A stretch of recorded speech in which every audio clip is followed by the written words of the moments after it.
Hello everybody, and welcome to my Secrets No Kills run for Tomb Raider 2, a Secrets No Kills run being a challenge where I have to complete the game while only performing kills which are compulsory for level completion and game completion, as well as having to collect all of the secrets. Just to clarify, a standard no kills run would be where you do the game while only performing mandatory kills, and there are no other restrictions. You don't have to collect the secrets, you don't have to refrain from using glitches. A Secrets No Kills run comes with the added challenge of having to collect the secrets, but you're still within your rights to use glitches.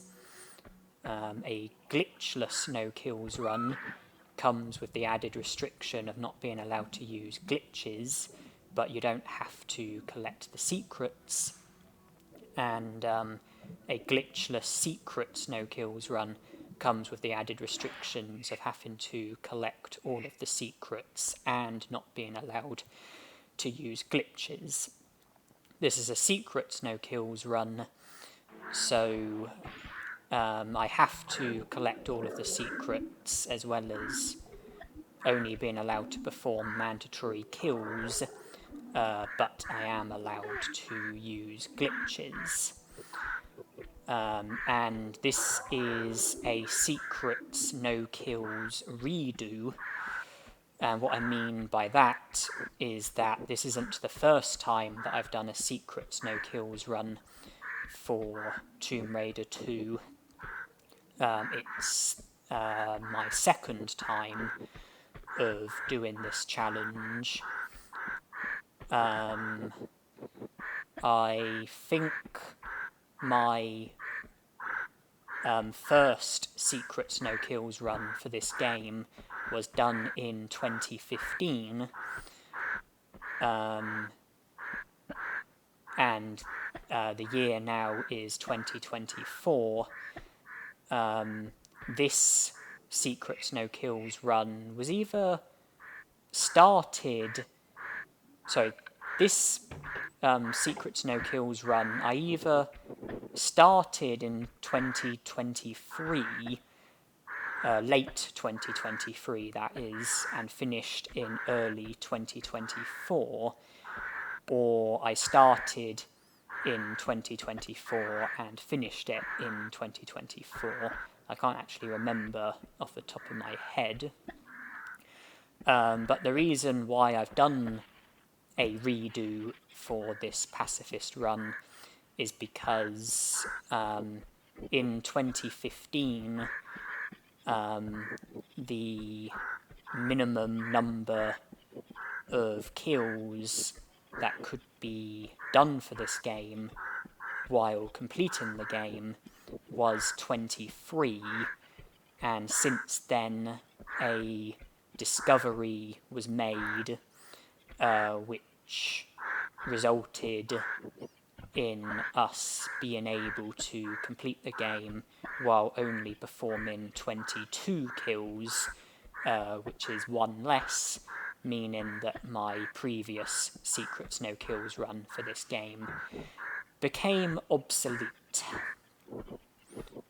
Just to talk about the Pacifist runs that I've done for this game.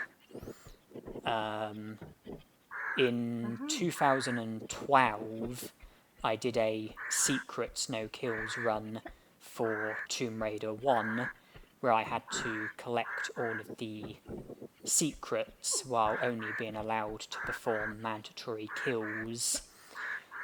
and I finished with 4 kills, which was the current minimum at the time.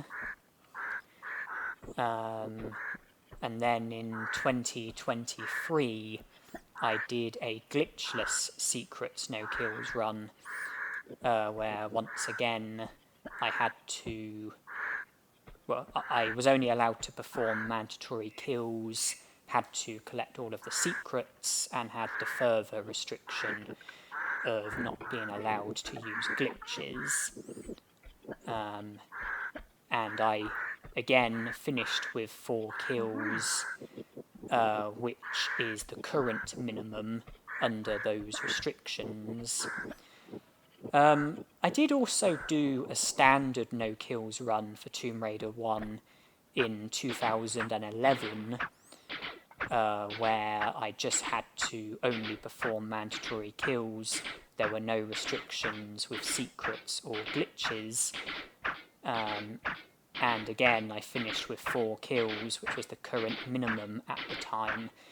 But I took that challenge down because of how dreadful the recording quality was at the time. And when I did take it down, I had already done a Secrets No Kills run for Tomb Raider 1, where the recording quality was better. And so I didn't really begrudge taking down the no kills run for Tomb Raider 1, because I had already done a no kills run, and with the further restriction of having to collect secrets. So I kind of felt like I had redone the challenge, with an added challenge and better recording quality. I mean, I started off doing videos in 2011 where I used a camera, and the recording quality was awful, because just the positioning of the camera and the image that you were seeing on the TV, it was just awful, barely watchable. Then I made adjustments so that the recording quality was better. You know, I had the camera so that the positioning was better, the positioning of the camera, the positioning of the TV, and also the volume was better as well. And then in 2014 I upgraded to a capture card, and the quality has improved further as a result of that, including the volume, audio, whatever you want to call it. As for this game, in 2013 I did a semi-secrets no kills challenge where I was only allowed to perform mandatory kills, and I had to collect all of the secrets in some of the levels but not all of the levels, and I was able to choose which levels I wanted to collect the secrets in and what levels I didn't want to collect the secrets in. And just so we're straight, with the secrets, it was a case of all or nothing. Either I completed a level while collecting all 3 of the secrets, or I completed a level while collecting none of the secrets. It wasn't a case of trying to collect as many secrets as possible. It was a case of trying to do as many levels as possible while collecting all of the secrets. But on the levels where I didn't collect all of the secrets, I didn't collect any of the secrets. And there's 18 levels in total, 16 of which contain secrets, and I did 13 of those levels while collecting the secrets. There were just 3 levels where I didn't collect the secrets, meaning that I finished with 39 out of 48 secrets, and I also finished with 23 kills, which was the current minimum at the time. I think I've already mentioned the full Secrets No Kills run that I did in 2015. Had to only perform mandatory kills while collecting all of the secrets, or 48 secrets. And again, the number of kills that I finished with was 23, which was the current minimum at the time. Then in 2020, I started a Glitchless No Kills run for this game, where I was only allowed to perform mandatory kills and wasn't allowed to use any glitches, although I didn't have to collect the secrets. And even though I started it in 2020, due to personal circumstances, I had to put it on hold for quite a lengthy period of time. I think it was less than a year, but was many months. And so the challenge was started in 2020, but didn't get finished until 2021.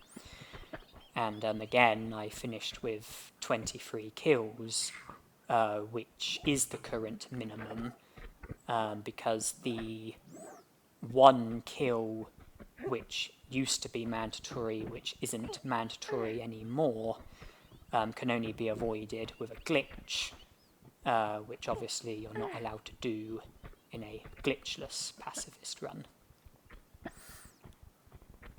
And well,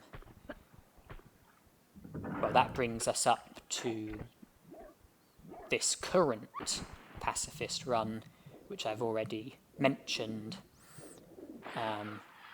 It's a Secrets No Kills redo, where I'm only allowed to perform mandatory kills, have to collect all of the secrets, and my reason for redoing it is because of the fact that it's now possible to complete the game while only performing 22 kills, and that's what I do in this challenge.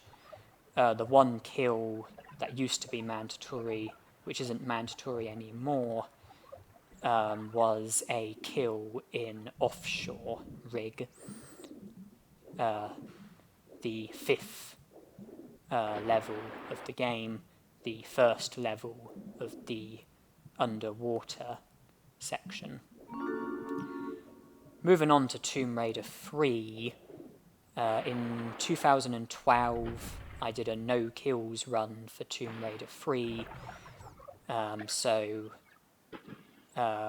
was only allowed to perform mandatory kills but no further restrictions, and I finished with 9 kills, which is the current minimum at the time.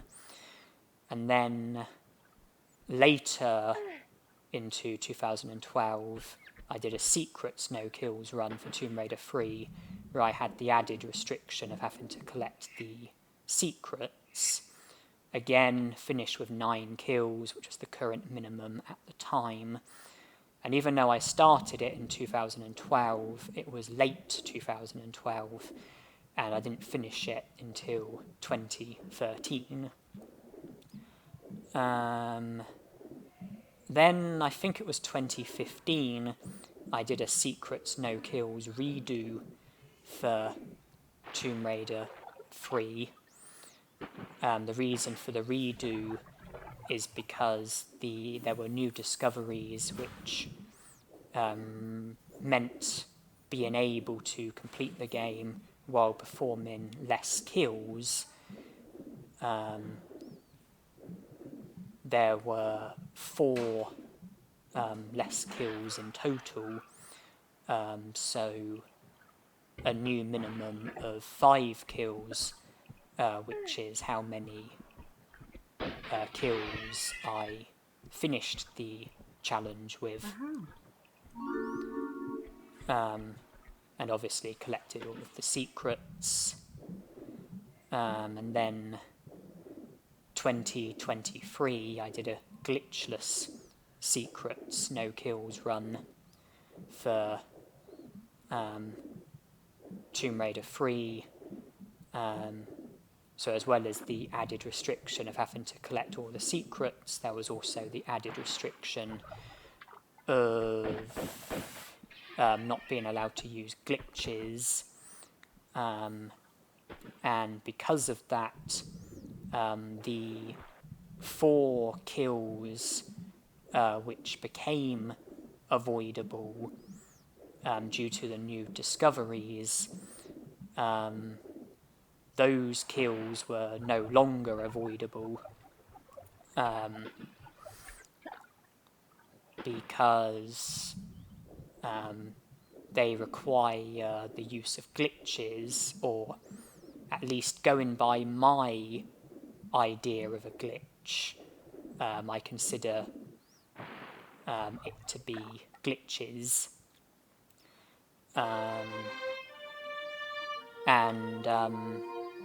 So that brought the total number of kills back up to 9, and I think I finished the glitchless Secrets No Kills run with 10 kills, which is the current minimum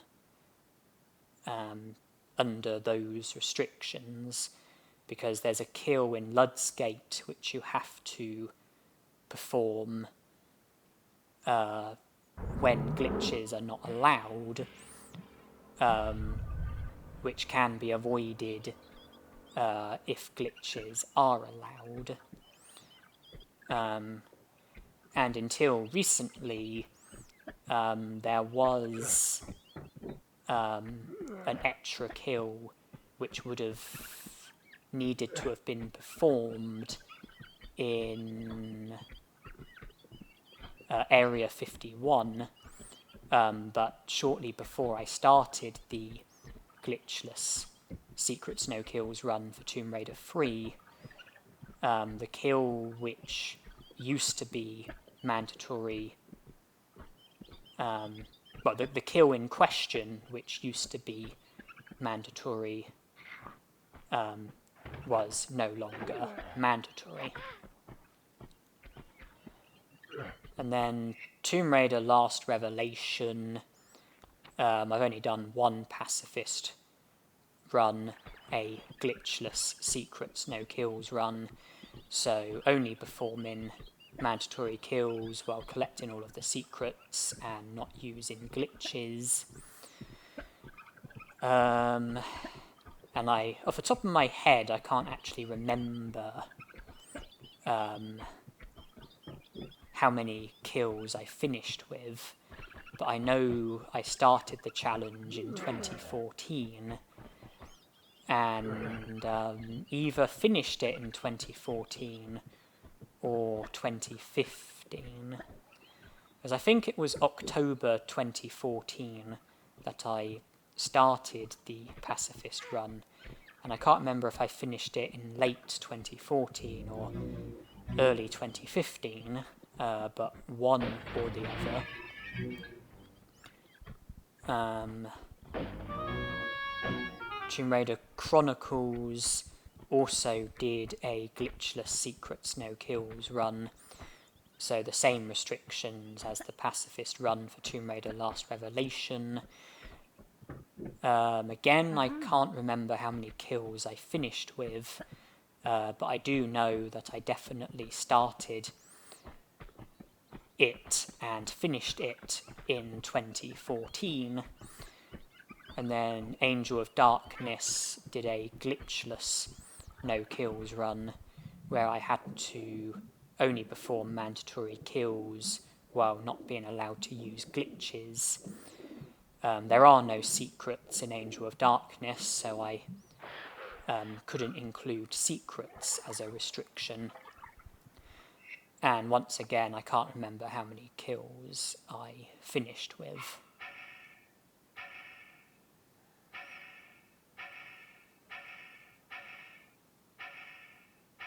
And I don't intend on doing any other pacifist runs for Tomb Raider Last Revelation or Chronicles or Angel of Darkness.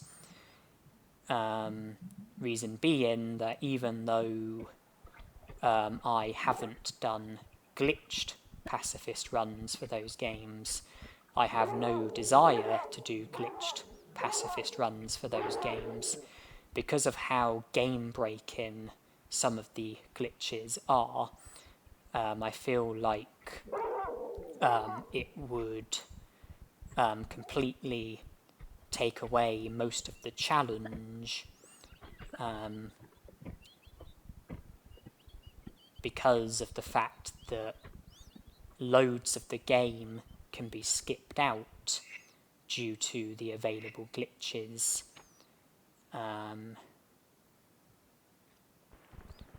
And, you know, that I'm not very fond about. Not to mention that the glitches look like they are very difficult to pull off. And I wouldn't want to have to do a pacifist run where I'd have to use the glitches. And so I'm basically chickening out of having to do the pacifist runs.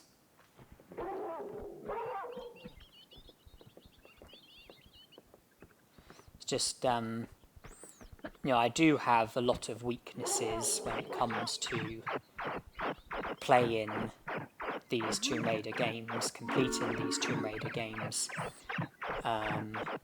One of my biggest weaknesses is performing glitches. I do find glitches hard to pull off. It is one of the things that I'm less good at, one of the things I do struggle with more.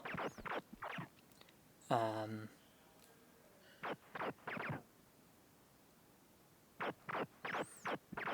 mean, doing the levels in any sort of unintended way is something that I do have difficulty with. So any kind of glitch or shortcut is difficult for me. Anything that's not intended is difficult for me. You know, I'm most confident and most comfortable doing the games in the exact way that they are intended to be done. You know, doing the levels in the exact way that they are intended to be done. And yeah, I would anticipate having an extremely hard time doing glitched pacifist runs for Tomb Raider Last Revelation, Chronicles, and Angel of Darkness. I'm not going to do any pacifist runs for any of the games after Angel of Darkness, because that would mean doing pacifist runs for Crystal's Tomb Raider games, and I have no desire whatsoever to play any of Crystal's Tomb Raider games. I did do a blind Let's Play for Legend and Anniversary, and started a blind Let's Play for Underworld, but I really didn't enjoy them. I really wasn't any good at them. And I took down the videos that I did for Legend, Anniversary, and Underworld, and discarded all of the Tomb Raider games that I had, which belonged to Crystal Dynamics. All of Crystal's Tomb Raider games that I owned, I discarded them, which was Tomb Raider Legend, Anniversary, Underworld, and Tomb Raider 2013. I did want, prior to starting the blind Let's Plays, I did want to do blind Let's Plays for Legend, Anniversary, and Underworld, plus the other Tomb Raider games, Tomb Raider 2013, Rise of the Tomb Raider, Shadow of the Tomb Raider, but my initial experiences with Crystal's Tomb Raider games went really badly, and it completely put me off playing Crystal's Tomb Raider games and doing videos for Crystal's Tomb Raider games. I'm only going to be doing videos for Core's Tomb Raider games, Tomb Raider 1 through to Angel of Darkness. Will I be doing any other Pacifist runs for Core's Tomb Raider games? There aren't any current intentions, but I can't say for certain, because who knows what discoveries might be made in the future. Discoveries might be made resulting in you being able to complete the games with even less kills, which would make my pacifist runs for the specific games obsolete, and might result in me redoing pacifist runs for those games. My Secrets No Kills run for Tomb Raider 1 is obsolete, interestingly enough, because since doing the pacifist run, a discovery was made resulting in you being able to complete the game with just 3 kills, courtesy of a glitch in Tomb of Tehoken, which saves you from needing to kill Pierre.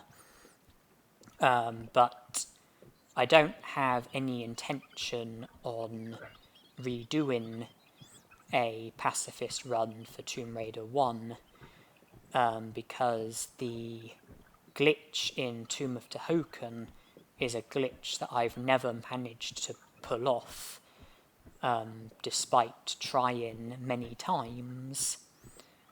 I've said that I struggle with glitches, and the glitch in Tomb of Tehoken, I've tried it many times. I've, watched other people do it and tried to repeat their actions, but just haven't had any joy, never managed to pull it off once, and I'm not sure I ever would pull it off. Going by my experiences so far, I can't say that I feel ambitious or optimistic. Not to mention that I just don't really have any desire to do another pacifist run for Tomb Raider 1. The idea just doesn't really appeal to me, so I'll probably leave Tomb Raider 1, even though my Secrets No Kills run for the game is obsolete.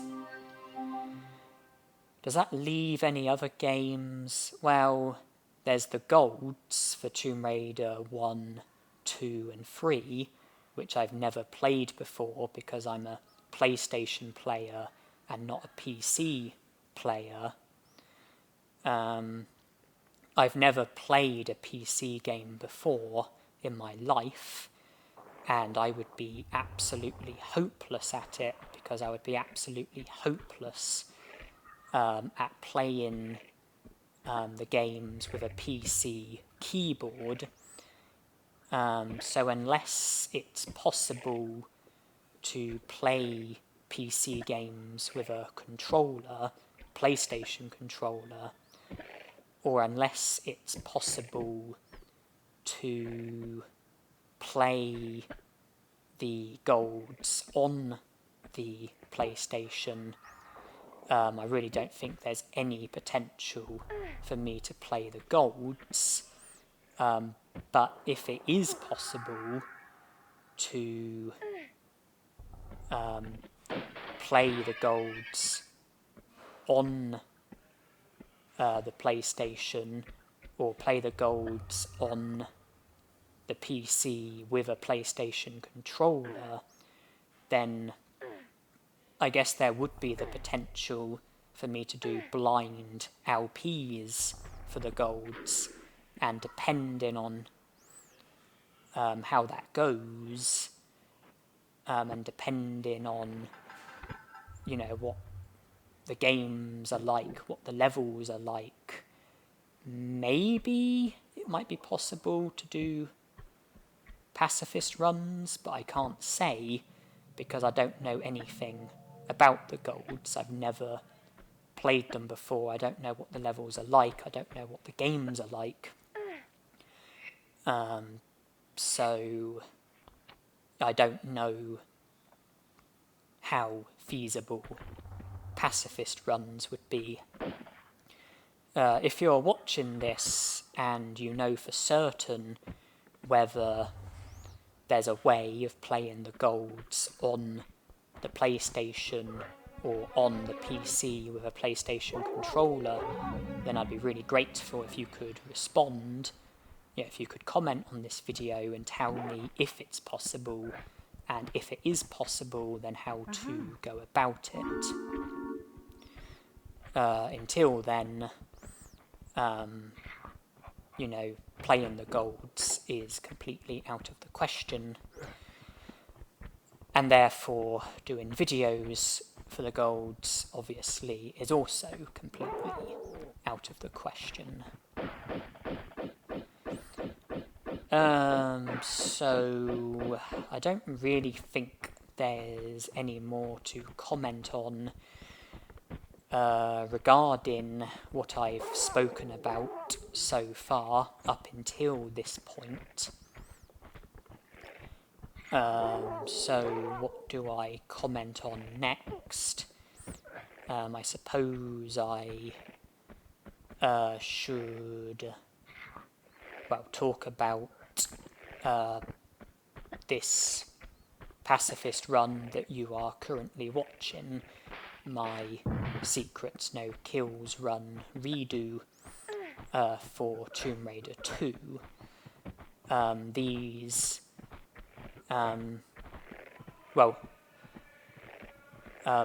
Prior to putting this video together, I did complete this pacifist run while doing a separate video for each level. So the pacifist run contained 18 parts in total.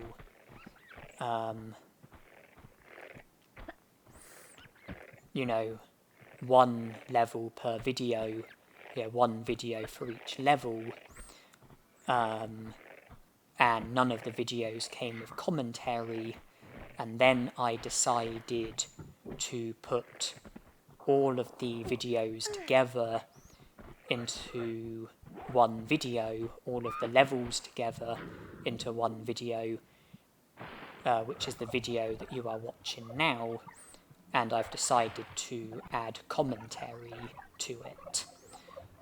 But I haven't redone this pacifist run. I've just taken the levels that I've just taken the videos that I recorded and have put them all together into this one video. So if you've already watched this pacifist run, if you've already seen all 18 of the videos where it was an individual level for each video, then there will be nothing new for you to watch, you'll just be seeing what you've already watched. And but for many years, when doing pacifist runs for this game, I simply did one level per video, rather than doing the whole game in one video. And I have continued to do, one level per video. But I've also re-uploaded the levels and videos in one big video, where it's the entire game in one video, the entire challenge in one video, all of the levels in one video. And that was something which was started last year, 2023, with my Glitchless No Kills Run for Tomb Raider 1. Re-uploaded all of the levels and videos in one big video and added commentary to it. The individual levels and videos did not come with commentary, but the one big video did. And that was followed by my Glitchless No Kills Run for Tomb Raider 3, where it was individual levels and videos, one level per video, one video per level. Then I re-uploaded the videos into one big video, and I was going to add commentary to it, but due to personal circumstances I wasn't able to, so the video doesn't have commentary. And then that brings us up to the present, where I've re-uploaded my Secrets No Kills redo for Tomb Raider 2, and am including commentary for it.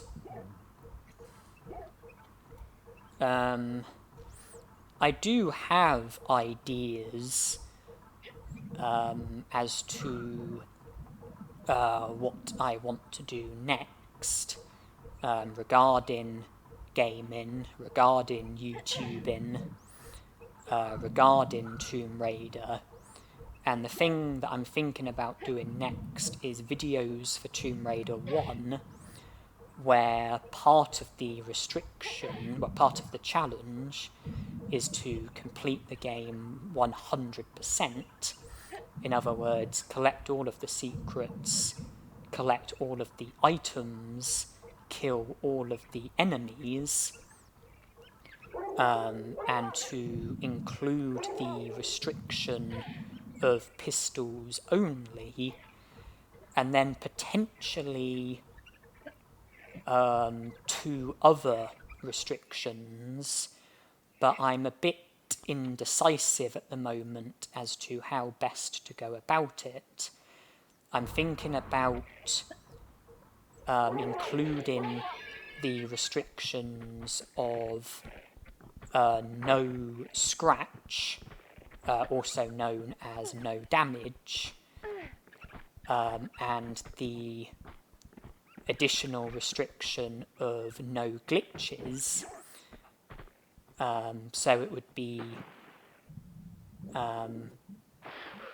doing the game 100% with pistols only, not using glitches, and not taking damage, apart from situations where health loss is completely unavoidable, and in which case, I would lose health where health loss is unavoidable, but I would only lose health in the scenarios where health loss can't be avoided. Where health loss is avoidable, I wouldn't sustain any loss of health. So, Tomb Raider 1, 100%, aka all secrets, all pickups, all kills, pistols only, no scratch and no glitches, or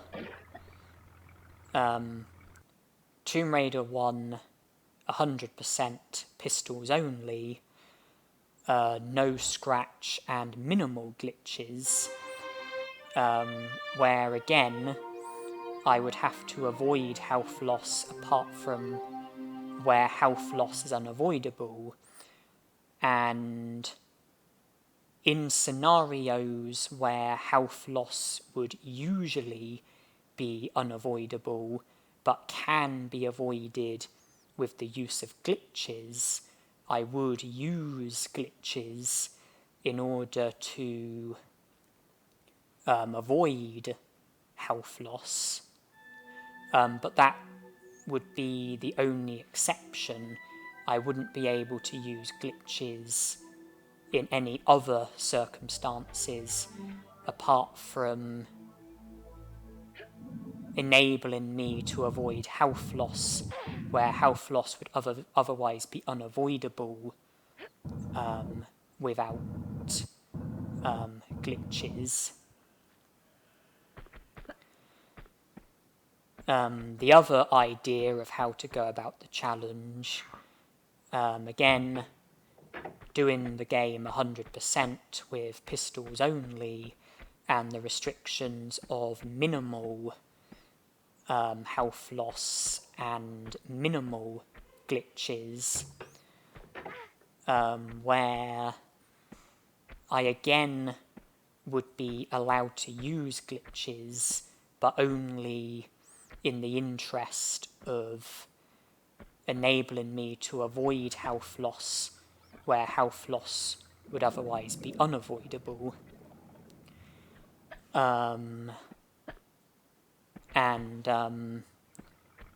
instead of no scratch, where I wouldn't be allowed to sustain any avoidable health loss, the restriction is a bit more lenient in that it would be minimal health loss, where I would aim to keep health loss to a minimum, but wouldn't have to achieve absolute perfection. Wouldn't have to completely avoid health loss where health loss is avoidable, but rather, just try and keep health loss to a minimum, but there would be instances where I would sustain health loss, which would technically be avoidable.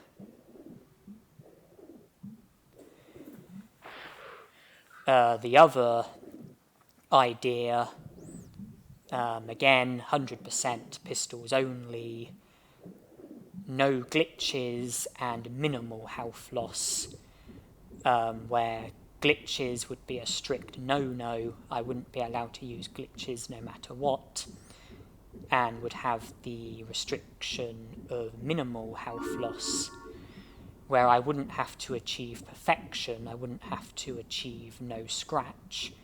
I wouldn't have to achieve avoiding health loss in all the instances of where health loss is avoidable. If there's bits that are really difficult, bits that I can't seem to accomplish without losing health, despite the fact that health loss would be technically avoidable, I would just aim to do the best that I can do. You know, no glitches, and achieve the least amount of damage which is realistically achievable. You know, that I personally am able to achieve, rather than no scratch, where I have to avoid all avoidable health loss. So regardless of which one I pick, you know, I will be completing Tomb Raider 1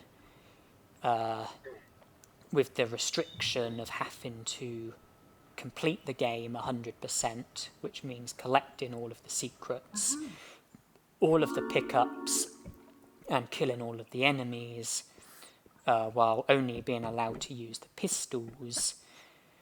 But at the moment, it's not clear what the other restrictions are going to be. But there will likely be restrictions which are linked to health and glitches. You know, I haven't yet decided how I would like to go about it. But, you know, if it's a challenge that I do pursue, which I am very confident I will, then I will be doing, you know, one of the challenges that I mentioned for Tomb Raider 1. And if I am successful with it, then I will I will consider attempting a similar challenge for Tomb Raider 2 or Tomb Raider 3 or both, where again I will have to complete the game 100% while only using pistols, and there will also be restrictions linked to health and glitches. I don't intend on doing any such challenge for Last Revelation, Chronicles, or Angel of Darkness. Firstly, because I'm less keen on those games. The first 3 Tomb Raider games are my favourite, with Tomb Raider 3 being my favourite, followed by Tomb Raider 2, and then Tomb Raider 1.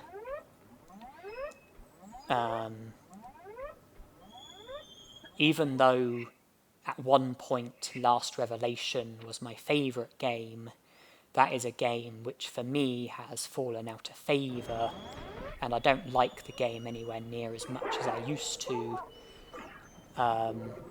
You know, there is a big gap between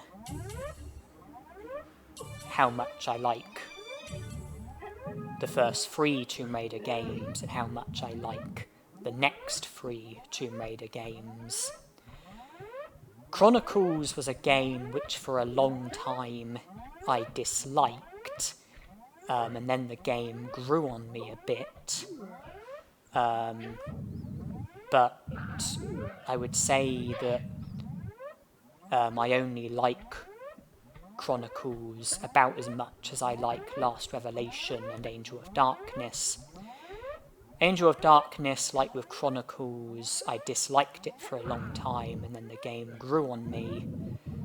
But I'm not, you know, I can't say I have too much fondness for Angel of Darkness, the same way I don't have too much fondness for Chronicles or Last Revelation. And, you know, because of that, I'm not sure if I'm going to do any more videos for Last Revelation Chronicles or Angel of Darkness. I don't know if I want to do any more videos for those games.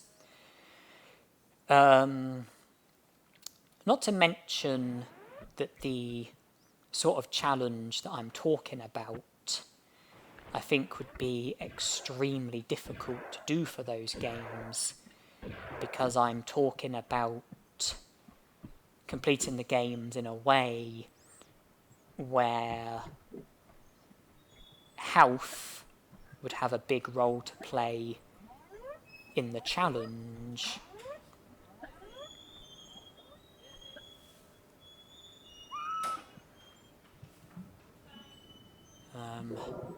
Sorry, there's a staff member knocking on my door. Just need to pause here. Apologies about that.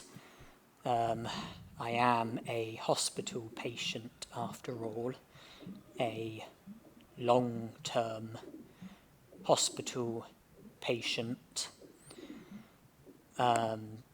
So there is the risk of disturbances, most likely from the staff, but possibly fellow patients, or other disturbances. I mean, the fire alarm is quite prone to going off. Sometimes power cuts can be prone, although I don't think that would be an issue with what I'm currently doing, because I'm not using my TV, I'm not using my PlayStation, I'm only using my laptop. I'm playing back this video, I'm watching it as you're watching it, and I'm, recording commentary while watching it. So I've just got my laptop with this video playing, with Audacity up and running, where I am recording my commentary and I'm using my headset. Now, as I was saying, I imagine that health would be an issue with Tomb Raider, Last Revelation, Chronicles, and Angel of Darkness, because of bits where I don't think health loss would be avoidable, but, well, scenarios where it would be extremely difficult to avoid health loss, scenarios where it would be unknown as to whether or not health loss is avoidable, and scenarios where health loss wouldn't be avoidable or might not be avoidable, but the amount of health that can be lost isn't fixed.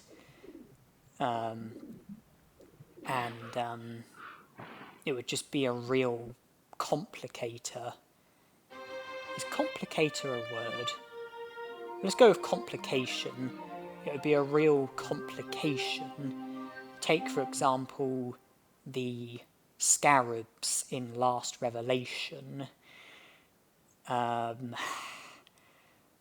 would make No Scratch very interesting in a negative and unpleasant sort of way. Minimal health loss, that too would be very interesting in a difficult and unpleasant way. And also think about individual levels. Think about the Lost Library. Think about when there's the rope that you have to climb up. And there's those... I'm trying to remember what they are. Is it like rotating cogs or something? I'm struggling to remember, but I think it's impossible not to sustain health loss, and I think that it's very hard to determine what would be the least amount of health that can possibly be lost. And even though I'm struggling to think of examples, I think I would have similar problems with Chronicles and Angel of Darkness, because I'm sure I remember bits where health loss is seemingly unavoidable.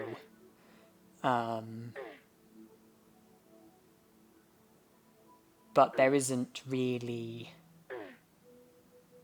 a definite answer as to what is the minimum amount of health that can be lost. I don't think there's like a fixed answer. I don't think there's a fixed amount.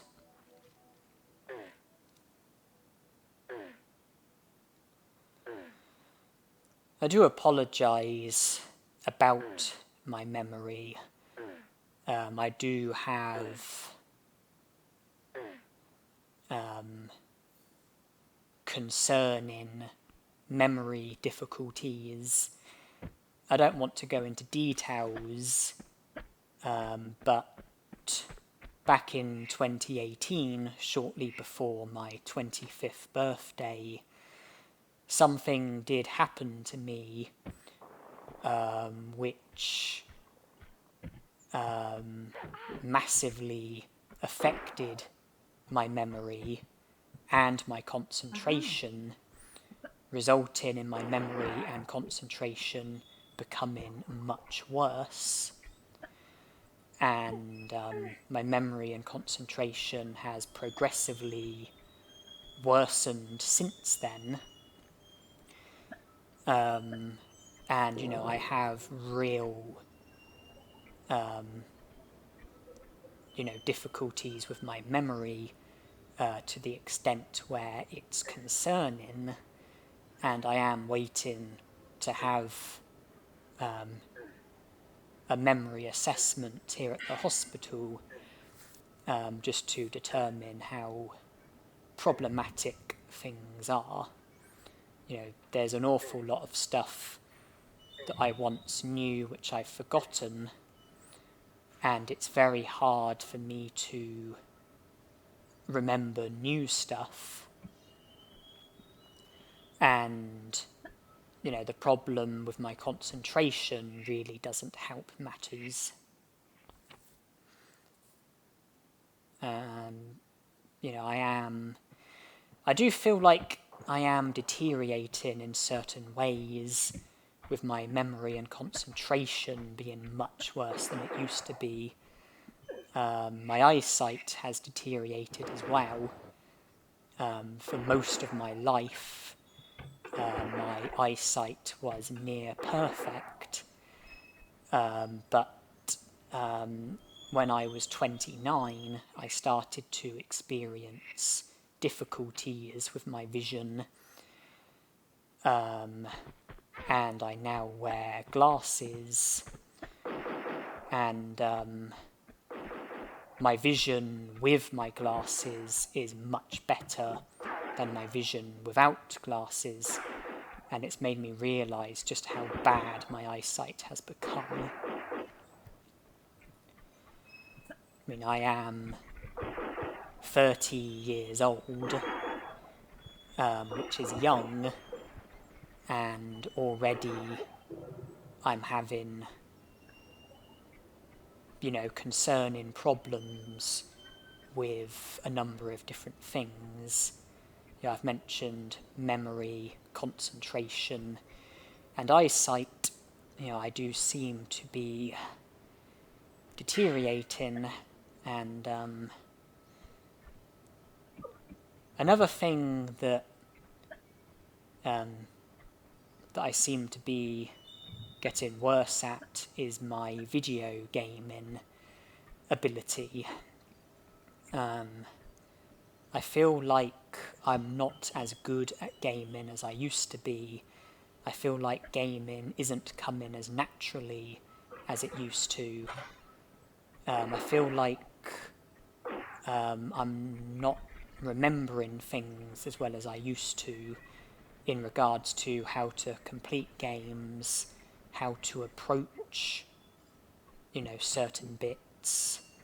I'm having to consult guides and walkthroughs when I previously didn't need to.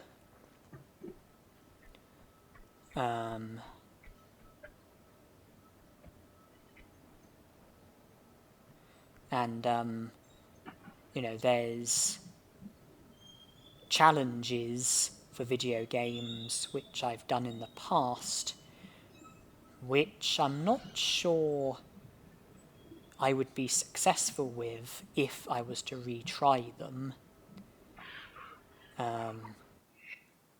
I'm hoping that I've still got many years ahead of me as a YouTuber and a gamer, and I'm confident that I have, but I do worry that I might have had my better years. I'm only 30, and I'm having a series of struggles, a series of difficulties with gaming and with real life. Just thinking that I've had my better days and that things are going to progressively get harder. I don't think things are going to get easier. I don't even think that things are going to remain the same. I think things are only going to get worse. I think things are bad enough at the moment, and I regret to say that I think things are only going to get worse.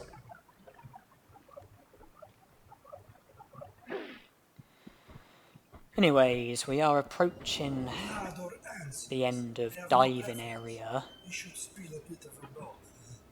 The Great Wall, no mandatory kills. Venice, no mandatory kills. Bartoli's Hideout, no mandatory kills. Opera House, no mandatory kills. Offshore Rig, 1 mandatory kill. Previously 2 mandatory kills, but now just 1 mandatory kill. Diving area, 2 mandatory kills. That puts us up to 3 kills so far.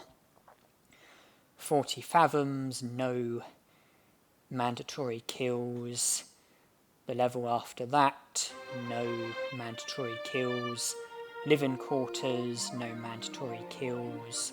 The Deck, no mandatory kills. Tibetan Foothills, no mandatory kills. The level after, the next 2 levels after that, no mandatory kills.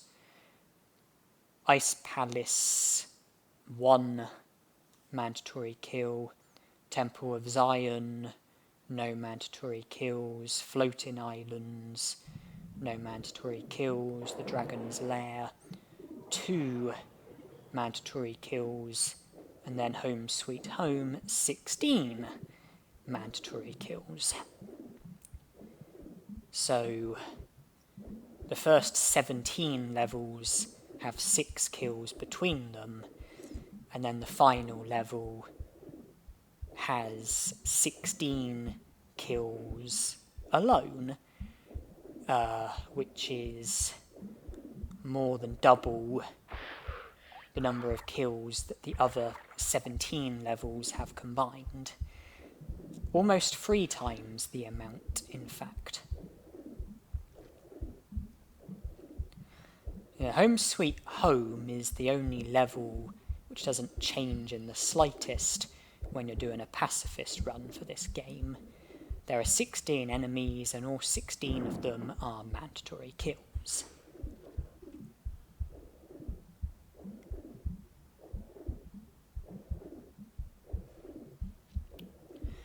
But even though the level doesn't change, there is a run-in tradition that I have, and that's that I lure most of the enemies into Lara's bathroom,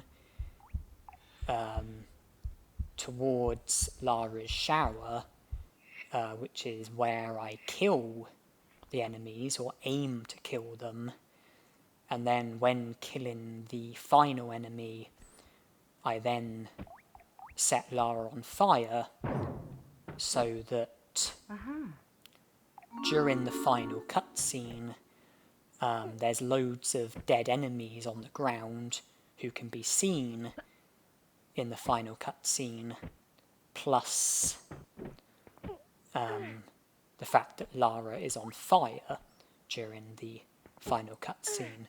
I think I've done that during every pacifist run that I've done for this game, and this one is no exception. I do the same thing in this pacifist run when completing Home Sweet Home.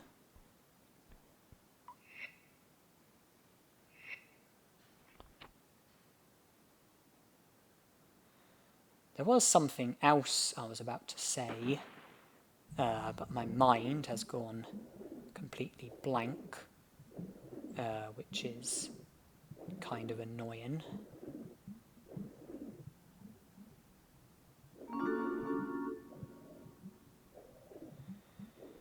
Hopefully it will come back to me, whatever it was that I was going to say. Oh yes.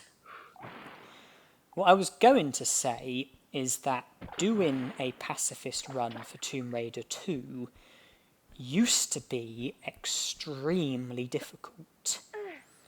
But due to newer discoveries, doing a pacifist run for this game is nowhere near as difficult as it used to be. I remember when I did the semi-secret No Kills run for this game in 2013, I struggled immensely with it. It took an awful lot of effort, an awful lot of patience, an awful lot of tries. And I only just barely succeeded with it. And I remember joking around and saying that some of the levels drove me within an inch of a nervous breakdown. But because of newer discoveries, doing a pacifist run for this game really isn't that bad anymore. I mean, it does have its moments, it does have tricky levels, it does have tricky parts within levels.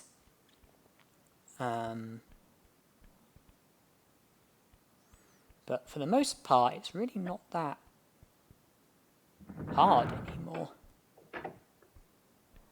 Certainly, that's the case on the PlayStation version, because there's a glitch which works on the PlayStation version, which doesn't work on the PC version, and the glitch I've used it multiple times throughout this challenge already.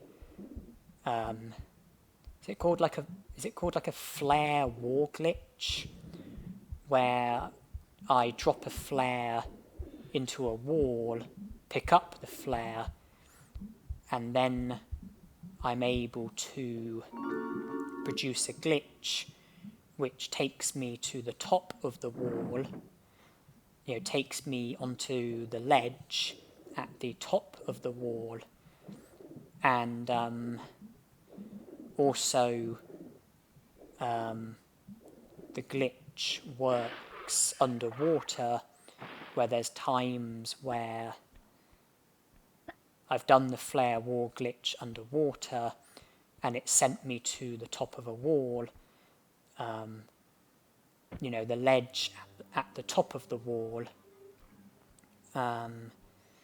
and it's a very handy glitch when doing a pacifist run for this game, because it enables you to avoid some very difficult bits. Levels that would be really difficult become a lot easier because of the glitch. Individual parts within certain levels, which would otherwise be extremely difficult, are a lot easier because of the glitch. But this glitch doesn't work on the PC version, which means that doing a pacifist run for Tomb Raider 2 on the PC version would be a lot harder than doing it on the PlayStation version, which is kind of ironic because usually PC players have an easier life when it comes to the Tomb Raider games, when it comes to completing the Tomb Raider games naturally, as well as completing the Tomb Raider games with added challenges. Usually it's easier on the PC version, but in this instance it's easier on the PlayStation version.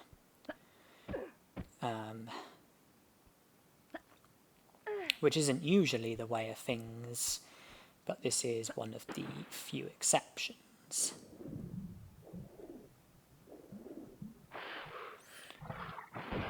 I think the most impressive pacifist run for Tomb Raider 2 that I've ever seen is not a pacifist run that belongs to me, not a pacifist run that was performed by me, but a pacifist run which belongs to a different YouTuber, a pacifist run that was performed by a different YouTuber. Their name used to be something like Secret Ub, then it changed to something like Credden or Treddon. They did a standard no kills run for Tomb Raider 2. I think it was either in 2010 or 2011. And it was a standard no kills run, so they didn't have to collect the secrets, and they were allowed to use glitches.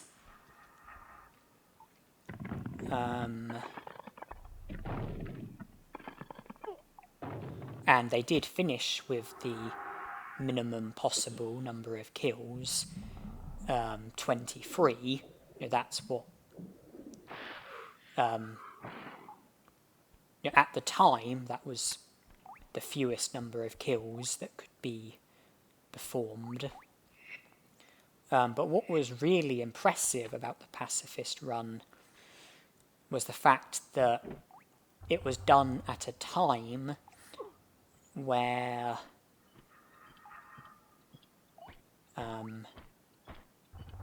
there were less discoveries, less techniques, less methods.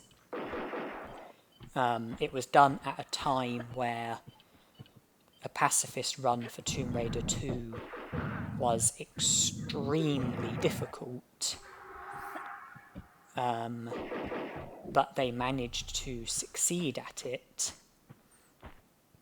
I mean, they did have massive struggles with it, understandably, but they did manage to succeed at it, which at the time was a sensational accomplishment because of how much harder a pacifist run for Tomb Raider 2 was at the time, as opposed to,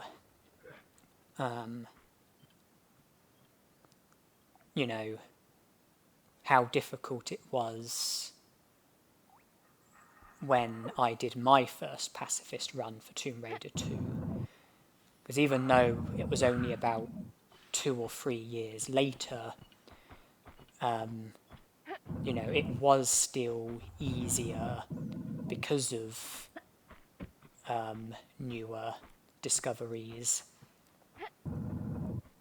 And it has progressively become easier. And I don't know if more discoveries will be made which will make it even easier than it currently is. But, you know, doing pacifist runs for Tomb Raider 2 is nowhere near as impressive as it used to be. And I was saying about, you know, the other person that did a pacifist run for Tomb Raider 2, what's more impressive is the fact that as well as going by the rules of it is a kill if it shows on the statistics as a kill, they also went by the rules of it is a kill if you kill an enemy, even if the kill doesn't show on the statistics as a kill. I just go by the rules of it's only a kill if it shows on the statistics as a kill. It's not a kill if it doesn't show on the statistics as a kill, even if enemies are killed at my hands. The most obvious exception is killing enemies with the snowmobile in Tibetan foothills. It doesn't show on the statistics as a kill, and therefore it is allowed under the restrictions that I go by, which makes Tibetan foothills a lot easier because there are enemies that you are allowed to dispose of with the snowmobile, which eliminates the enemies, taking away the possibility of them making a nuisance of themselves.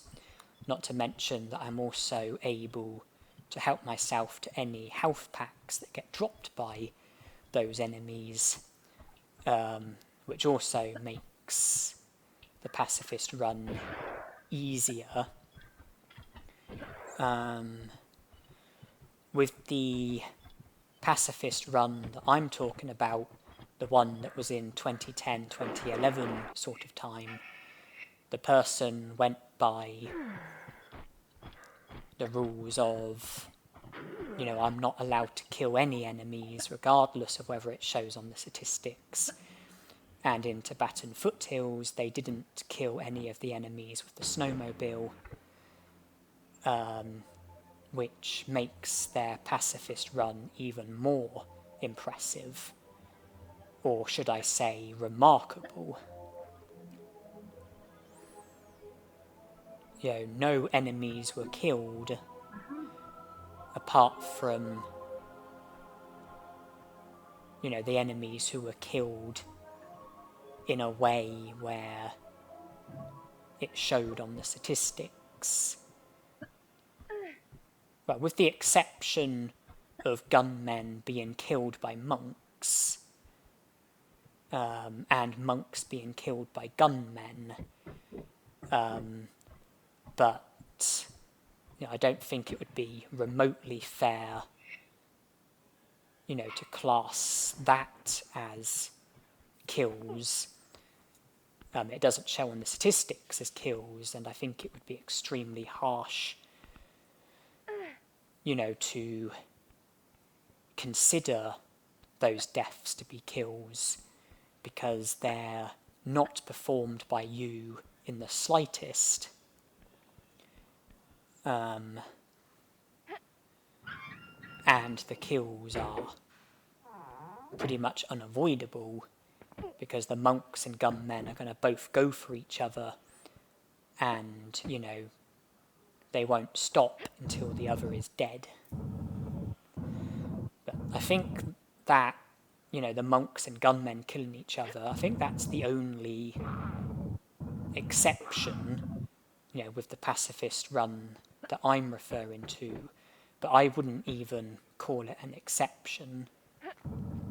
I don't think it's, related in any sort of way. I don't think there's any sort of connection.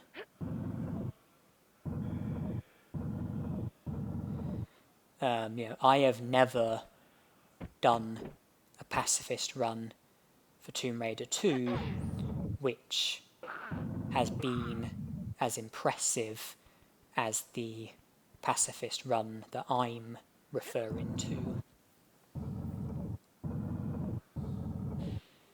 Because my pacifist runs have been done when there's been better methods, better techniques. My pacifist runs have been done when pacifist runs for this game have been easier. And I've always used the snowmobile to my advantage in Tibetan foothills, so that I've been able to kill enemies without it showing on the statistics as kills, courtesy of the snowmobile.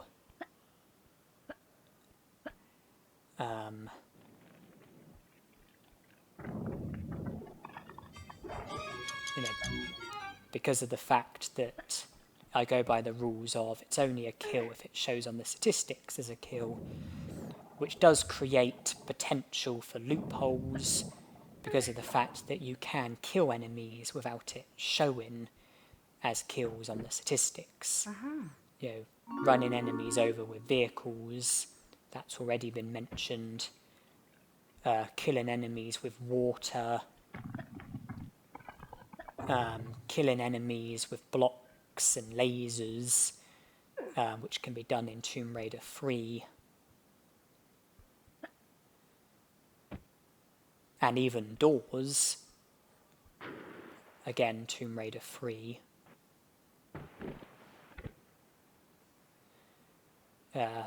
Allies killing enemies, but I wouldn't really include that as kills being done by you, because you have no involvement.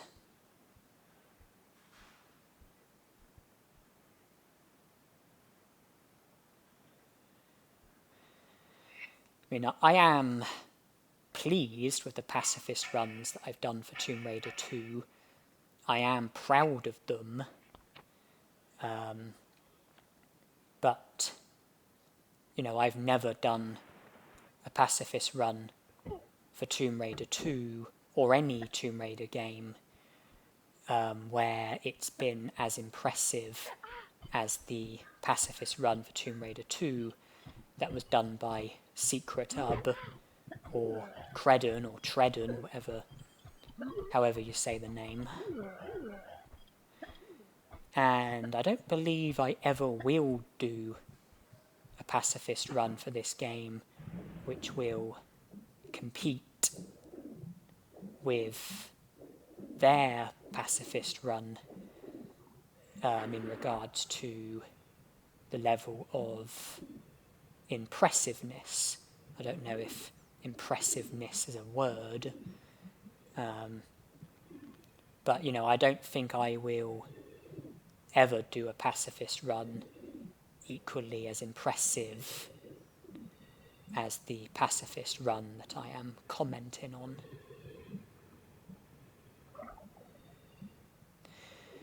As far as I'm concerned, though, the most impressive challenge for the Tomb Raider games and video games in general would have to be speed runs. I've tried speed running and I am awful at it, and attempting speed runs has made me realise just how intensely difficult they are, and just how awful I am at them, and just how extraordinary speedrunners are, and how extraordinary their speed runs are. I could never ever do speed running at a competitive level. I could never ever come close to achieving a world record in speed runs. I have nowhere near the necessary level of skill or ability or patience or dedication or anything like that. Generally speaking, I think I do score well when it comes to patience and dedication, but the patience and dedication that I have is nowhere near good enough in order to be able to do speed running. It doesn't scratch the surface of the level of patience and dedication that speedrunners have. As for skill and ability, I would say that my skill and ability for the Tomb Raider games is in the region of mediocre, whereas with speedrunners it's in the region of extraordinary, just like their patience and dedication.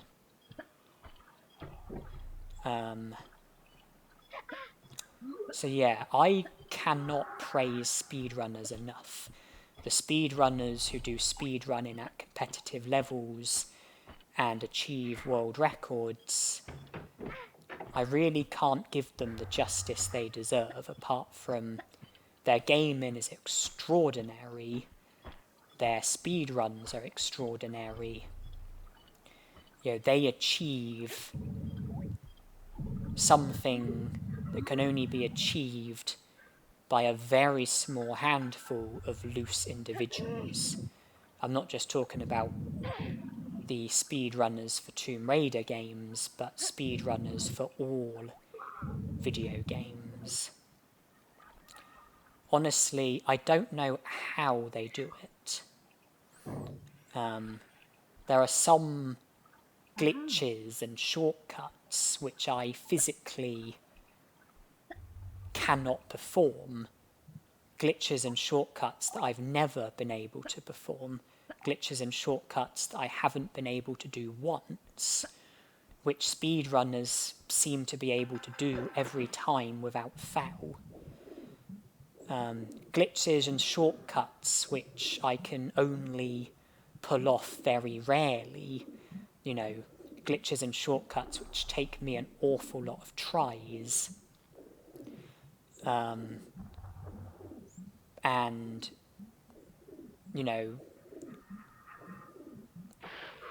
glitches and shortcuts which I only succeed at, a small minority of the time. And again, speedrunners, they just seem to get it right every time. They're able to do loads of remarkable things in one sitting, loads of remarkable things throughout an entire game where I can't even do one single hurdle, like the hurdles they have to overcome. Like some of the hurdles I've never been able to overcome, despite just repeatedly trying that, the same one thing over and over again. I've never been able to pull it off. And then you get speedrunners who can do it, plus loads of other equally as difficult things, and they just do it all in one sitting. They do, the whole game in one go.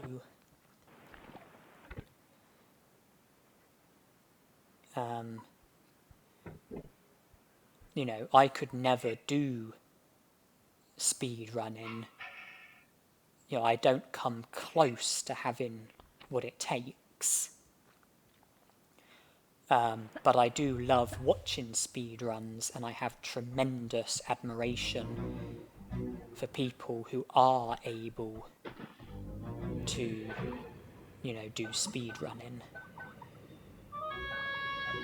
I've watched an awful lot of speed runs for an awful lot of games. When it comes to watching gaming videos, speed runs are what I like watching the most, more so than any other type of challenge. I'm fascinated by speed runs. I love watching them, get great enjoyment from them, great, fascination, and, tremendous admiration for those who are able to do them. With the Tomb Raider games, one of the top speedrunners at the moment is Footy.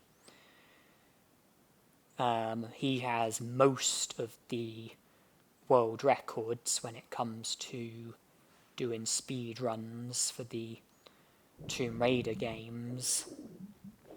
He's also done other challenges for Tomb Raider games, and done a fantastic job at those, as well as doing a fantastic job at speedrunning. There are other speedrunners who also do an excellent job. There's one speedrunner, I think his name is something like, I think their name is something like Crits. They have, world records for Tomb Raider speedruns, or at least they did at one point. T-Rex of Terror, I'm sure that they have world records for Tomb Raider speedruns, and have done other very impressive challenges for the Tomb Raider games.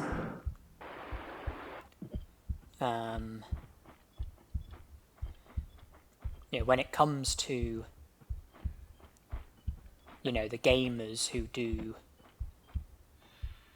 videos for the Tomb Raider games, I've sort of the 3 people that I've listed are all elite gamers when it comes to this game.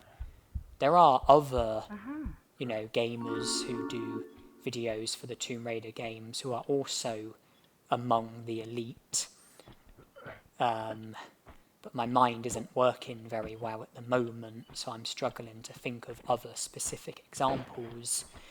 But there are other Tomb Raider gamers who are among the elite, Tomb Raider gamers who are close to the elite. you know, Tomb Raider gamers who are, you know, extremely good, but, you know, not quite elite, you know, a bit adrift of elite. And then, like, the next best after that, and the next best after that, and the next best after that, and so on and so on and so on. Me, I would say that I belong to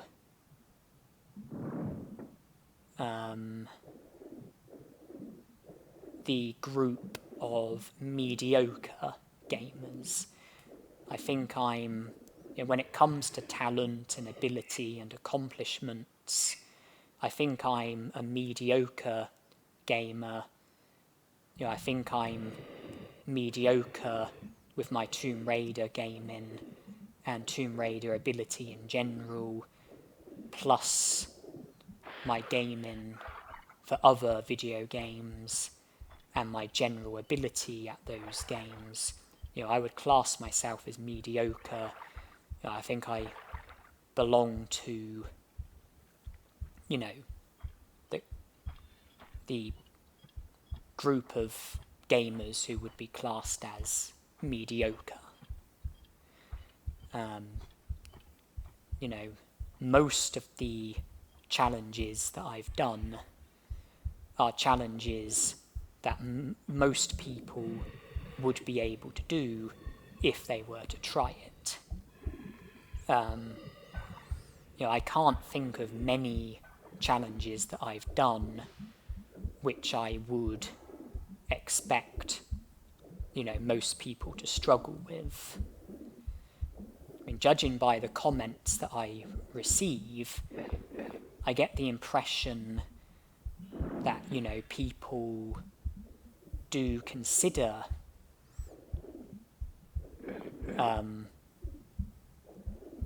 you know, the challenges to be difficult.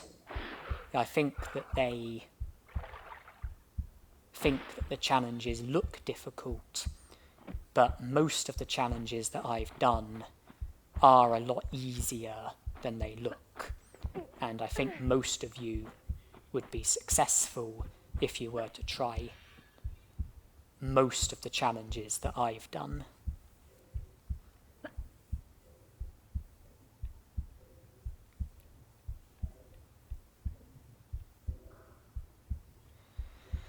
But, you know, regarding comments and feedback, I mean, even though I'm not very well followed, and even though, you know, I don't get many views, I don't get many comments, you know, some of the comments that I do receive are very heartwarming. You know, some of the feedback that I receive is very nice to receive, you know, very flattering, you know, really makes me feel appreciated. You know, I do get feedback where, you know, people say that my content, you know, provides them with great entertainment, you know, helps them escape from the real world, helps them escape from their problems, you know, offers them escapism. You know, they say that they find, you know, some of my content helpful, interesting. You know, I get comments where people say that, or words to the same effect, or I get comments which point to the idea that that's how people feel. And, you know, it is very heartwarming, it is very flattering, it is very pleasing, and I am very grateful to, you know, receive such comments, you know, receive such feedback. You know, positive feedback is very reassuring at making me realise that what I'm doing is going appreciated.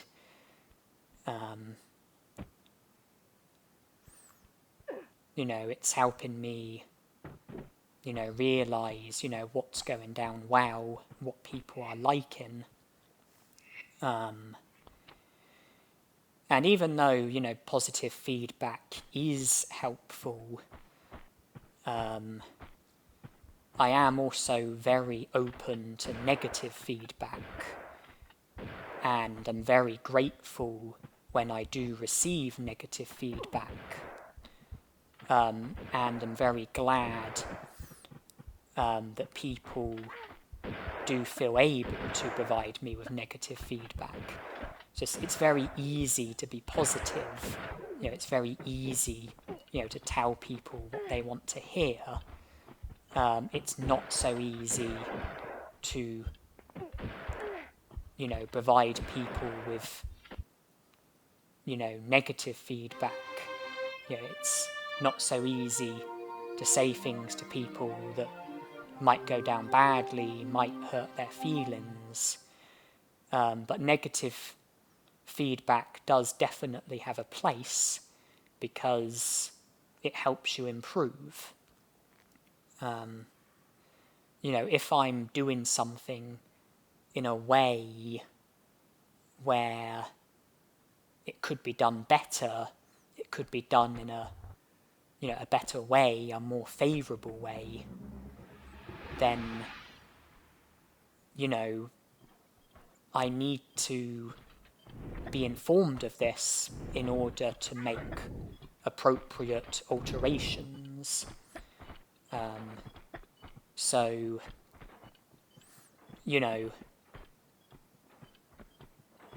I don't just want to receive positive feedback, I want to receive negative feedback as well, because of how helpful negative feedback is, as well as positive feedback. I mean, in a way, I suppose it's fair to say that negative feedback is positive feedback because of the benefits that it has. Helps us make positive changes. I think the only time that I would class feedback as negative, the only time, I would class the only time I would class negative feedback as unhelpful, the only time I would class, feedback in general as unhelpful is when, the sole purpose is just to offend somebody and, nothing positive can possibly come out of the feedback. That's really the only feedback that I, don't want to receive.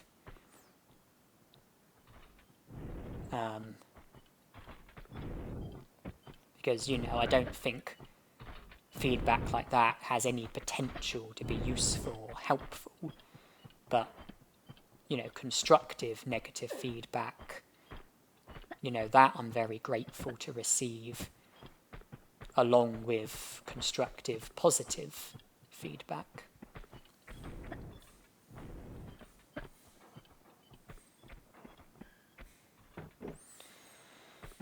But, yeah, obviously, this gaming and recording was done some time ago. It's only the commentary which is happening presently. And, I'm not going to do all of it in one go. I haven't done all of it in one go because I had to stop when I was disturbed by the staff member. So this is like the second session of commentary. But obviously, for you viewers, it's as if there hasn't been any sort of interval or interruption or anything like that, because of the fact that, I can when I return to add in commentary, I can just continue from where I left off. So for you, the continuation of the commentary, would be immediate. There would be no pause for you. And I don't know, how many sessions it's going to take to do all of the commentary. Okay, I'm about an hour and 3/4 into this challenge. I've got a bit over 2 hours remaining.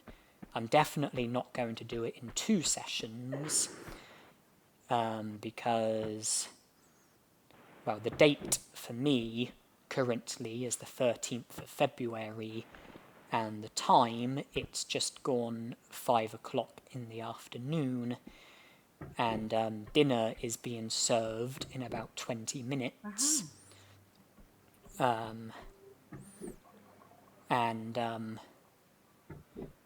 You have to have the meals when they are being served, because, food is served by the staff, food is served at set times, and, you can only eat the food if you,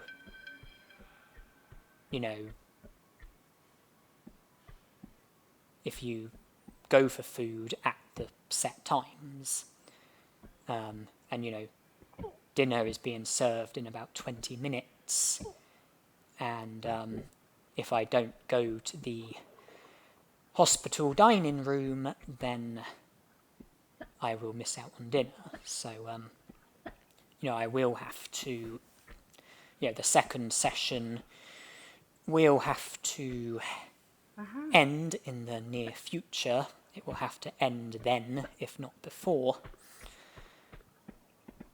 And then the third session will either start later today or a different day. But for you viewers, it will resume immediately. You won't be aware of any pauses. But, it's Tuesday, and Tuesday evenings are usually pretty vacant. I usually have quite a bit of time on my hands. So I'm sure that there will be time for me to record more commentary today, should I choose to. Just, I do typically have a fixed routine where there's fixed things on certain days. So some days are busier than others.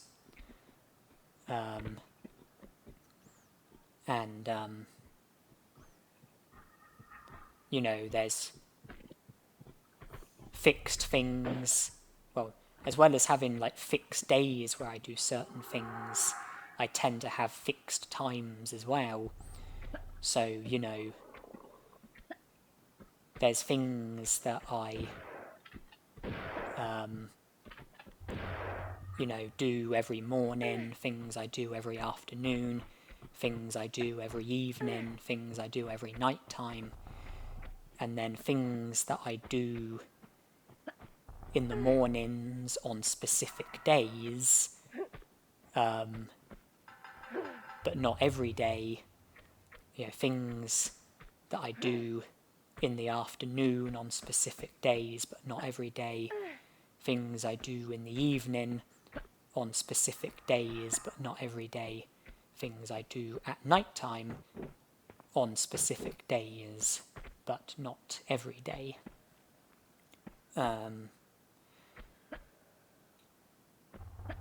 And yeah, Tuesday evenings are pretty easy going.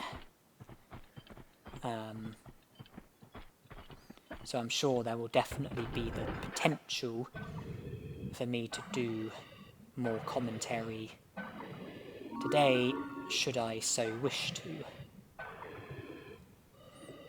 And with the challenges that I'm doing, with the gaming that I'm doing, I'm typically uploading videos every other day, one video every 2 days. Have a day where I upload a video, then have a day where I don't upload a video, and then the next day I upload a video, the next day I don't, the next day I do, the next day I don't, etc, etc, etc. Today, the 13th of February, I uploaded the final individual video of this challenge, the final individual level, Home Sweet Home, which means that this video, which I'm currently doing recording for, is due to be uploaded in 2 days' time, Thursday the 15th of February. So I don't exactly have a tremendous amount of time to get the commentary done. And when I do upload this video, I then plan to upload a very short video. It's not part of a challenge. It's just a discovery which is meant to be helpful to the people who watch it. Meant to be helpful to people who play Tomb Raider. And because it's not like part of a series, not part of a challenge, and because of the fact that it's a very short video, I will upload it the day after I upload this video, so Friday the 16th of February. And then if I do the challenge for Tomb Raider 1, which I'm planning on doing, I will probably go a week without uploading any videos, because that's how I've been doing things lately. When I finish one challenge, usually I go a week without doing any videos before I start uploading videos for a new challenge.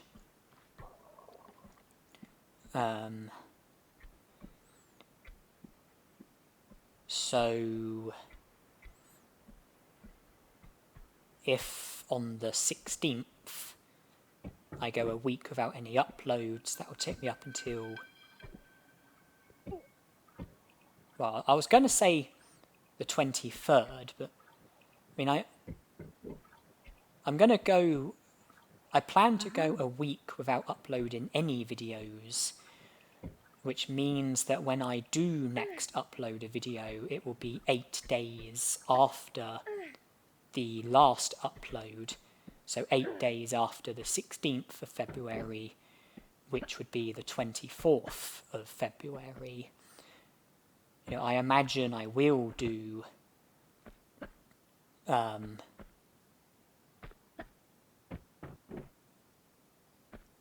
one of the challenge. I imagine I will do videos for Tomb Raider 1. The challenge for Tomb Raider 1 that I spoke about, I think I will do it. I'm not entirely sure how the restrictions will work regarding health and glitches, but I'm sure I'll come to a decision. And I think that will be the next challenge that I upload. and I think that uploads will begin on the 24th of February. I mean, I say that, when I finish one challenge, I then aim to go, a week without any uploads before starting a new challenge, or before starting uploads for a new challenge. If I've got any one-off videos,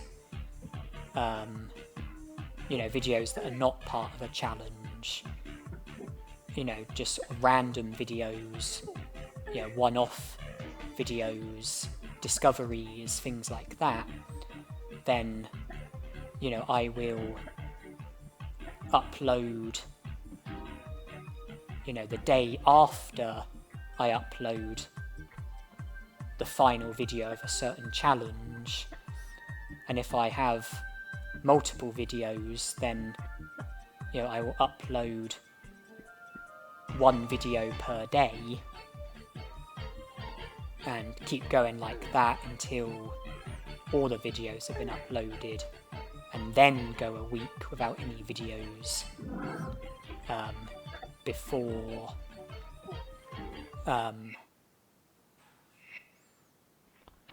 moving on to a new challenge.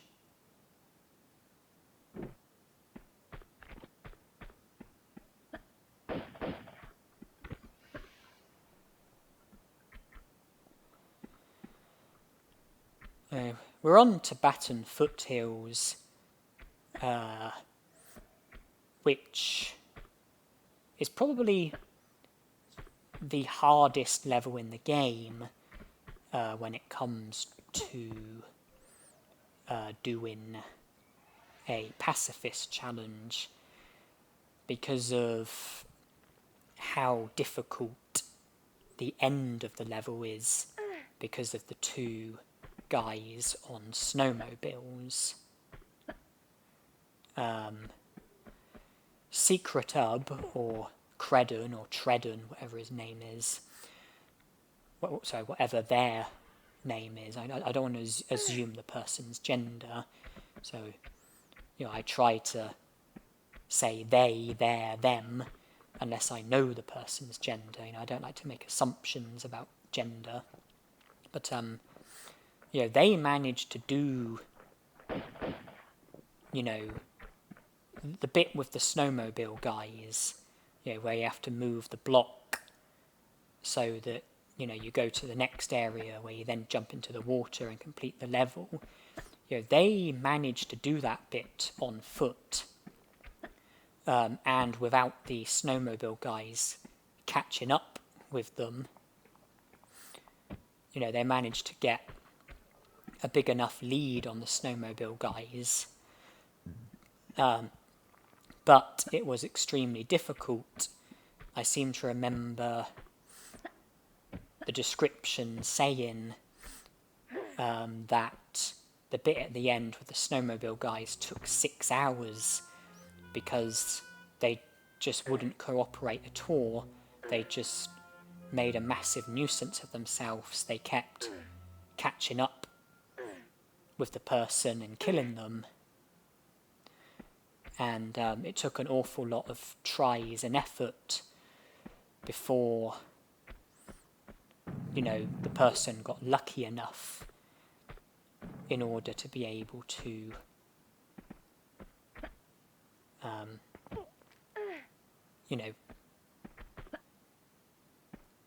be successful with, the final bit of the level and complete the level. Because I don't think, during the successful try, I don't think the snowmobile guys caught up with the person, so I don't think they used any health packs during, the final part of the level. I think they did use a health pack during the level, but earlier on. When I did my first pacifist run for this game, when I did this level, I did the final bit on foot, and I had no joy whatsoever with the snowmobile guys. But I did discover a method which did enable me to just barely scrape through, and that's the fact that I realised that when the snowmobile guys shoot at you and run you over, even though your health goes down very quickly, it's not actually an instant death. And by repeatedly mashing the infantry button and viewing my health, I was able to pop health packs and keep myself alive and manage to scrape through and see the level out. In all of the other pacifist runs that I've done for this game, my tactics at the end of the level have been different, and instead of doing it on foot, I've done it using the snowmobile that we are able to use, which does make the ending easier, because even though the enemy's snowmobiles have the advantage of having built-in machine guns, the snowmobile that you use has the advantage of having a superior top speed, and because of that, it is possible to lure the snowmobile guys away from the block, and then drive to the block at, your fastest realistic speed, and then have a sizable lead on the snowmobile guys, move the block, get back on your snowmobile, and the snowmobile makes it easier to get into the water at the end of the level, because when you try and jump, you can come up short and land on the ground and kill yourself. But with the snowmobile, you should land in the water every time unless you do a particularly bad job. And also, when you're on a snowmobile, the attacks from the guys on the snowmobiles, the enemies on the snowmobiles, their attacks do a lot less damage to you, which also is very handy.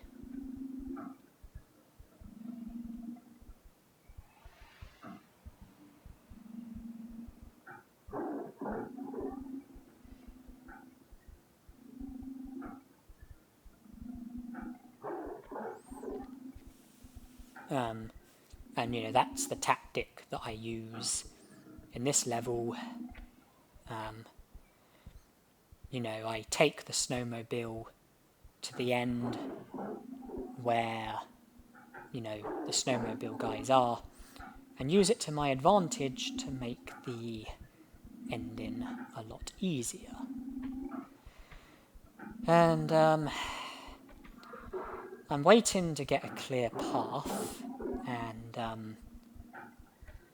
the enemies are not cooperating as well as I would like them to.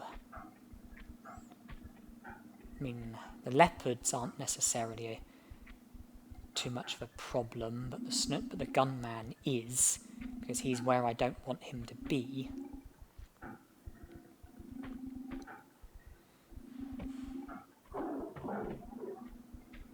So, looking good. Right, hopefully Well, I was about to say hopefully, I can do it without taking damage, but, this video has already been recorded and uploaded. What you're seeing has already happened.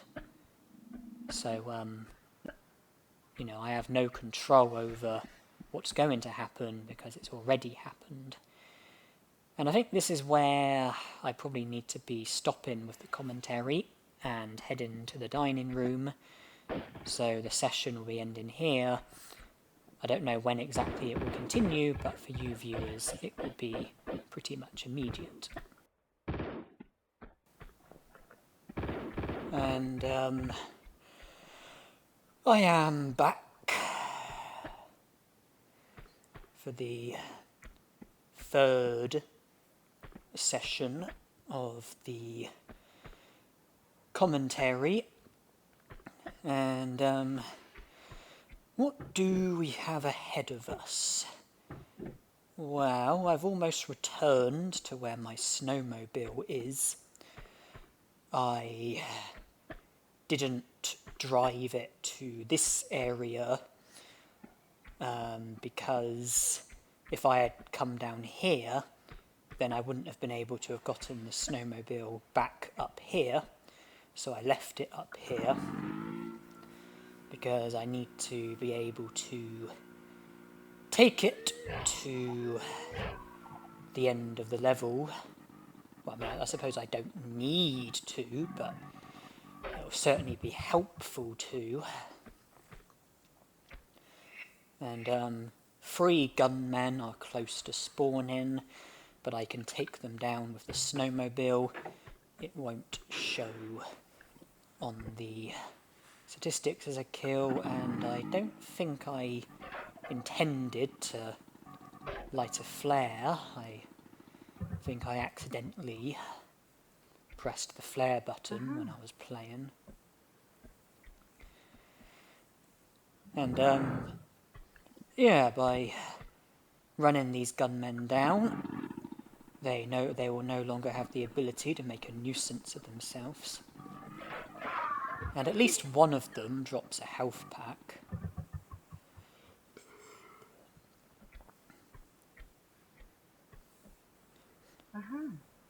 Large medipack, happy us.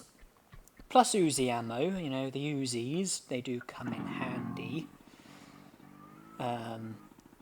Because when was my first kill? It was offshore rig, wasn't it? And I used the pistols, didn't I? Then the second, well, the next kill was diving area, where there were 2 kills in total, and I used the Uzis. And there's been no kills since then. But I believe that I used the Uzis for all of the other kills that I get faced with in this challenge. Well, apart from Home Sweet Home, of course, because Home Sweet Home, the only available gun is the shotgun, but, apart from that, I think I use the Uzis for all the other kills. And, those 2 gunmen who I initially avoided, I chose to trigger them, safe in the knowledge that I can take them down with a snowmobile and help myself to another large medipack. And we are about to encounter 1 snowmobile dude. So that's our cue to get out of here as quickly as possible. Okay, we'll be... Well, that snowmobile guy can't get onto the ground that we are on, but it doesn't mean that we're safe from him, because he can shoot us when we're here, but I shot him, resulted in him driving off. hopefully we've seen the last of him. I mean, I'm here talking about it as if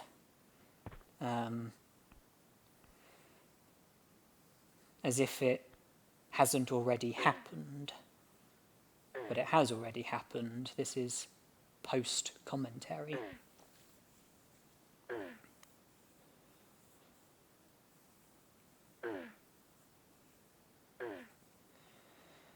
And when you do move the block, which is up ahead, there is a handy glitch that can be performed involving the block and snowmobile, where you have to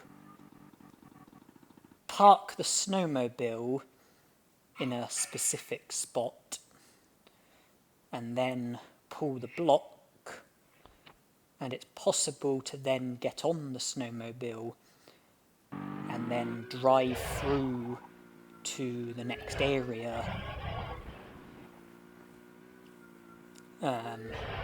You will see the glitch shortly because I did successfully pull it off.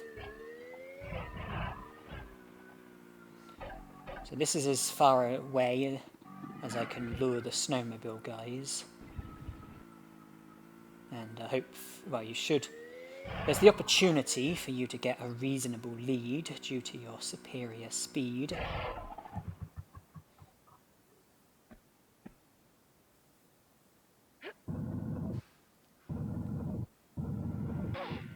And sounds like we have company, and looks like we have company.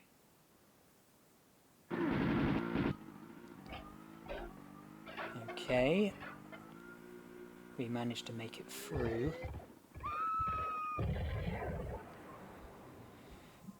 And, well, when performing that glitch, it looked like the use of the small medipack might have been a waste, but then we took some shots later on, and our health fell below half, which meant that the use of the small medipack was needed,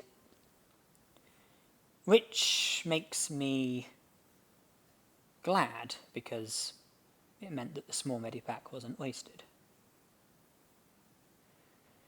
I mean, we're not going to struggle for medipacks, but it's still nice to use as few as realistically possible, because, you know, when we make it to the end of the level, I mean the end of the game, we're going to be provided with the final statistics. And, you know, the less health packs we use in this challenge, you know, the more impressive it will be. I mean, the happier I will be, the more accomplished I will feel. Now, this is a level where we will make a very big profit on the health packs, because we can get the monks to kill the gunmen, and then we can help ourselves to the health packs that get dropped by the gunmen. It'll probably be best to weaken the gunmen with gunfire to help the monks out, and, you know, trigger as many monks as possible, strength in numbers.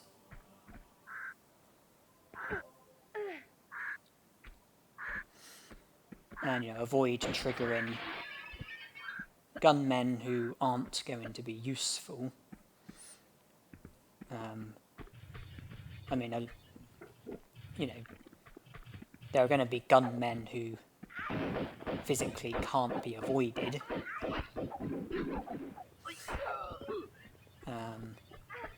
But there are going to be gunmen who can be avoided. I don't want to avoid triggering the gunmen who drop health packs, because I want them to be killed and for me to claim their health packs. But gunmen who can be avoided, who don't drop health packs, them I would want to avoid where possible.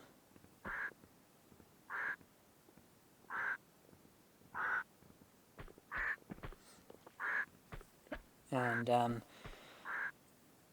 the pesky crow I will want to trap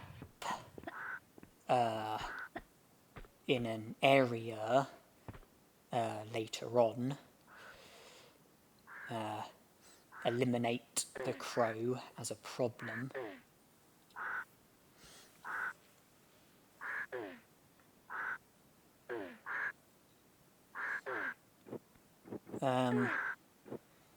Yeah, there's going to be times where I will, weaken the gunmen with gunfire, where it probably won't be necessary in order for the monks to win, but it would be helpful for speeding up the deaths of the gunmen, solely in the interest of saving time. Not that time is hugely important, because this isn't a speed run after all. I mean, the most important stats are the kills and the secrets. I suppose health packs is important as well. Apart from that, do the other stats really matter? Time taken doesn't have any relevance. Distance travelled doesn't have any relevance. Hits and ammo used, that doesn't have any relevance.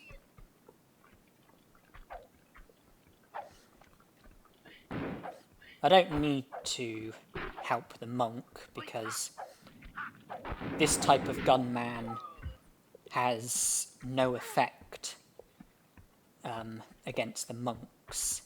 It's only the other type of gunman that can kill the monks. And if it's one-on-one, then you probably will need to help the monk out, because, when that type of gunman has a one-on-one with a monk, usually the gunman wins. When it's a monk against the other type of gunman, the monk will always win. And I'm very lucky that the gunman wasn't closer to the fire when getting killed, because otherwise it might not have been possible for me to have collected the small medipack without catching fire, or at the very least taking damage.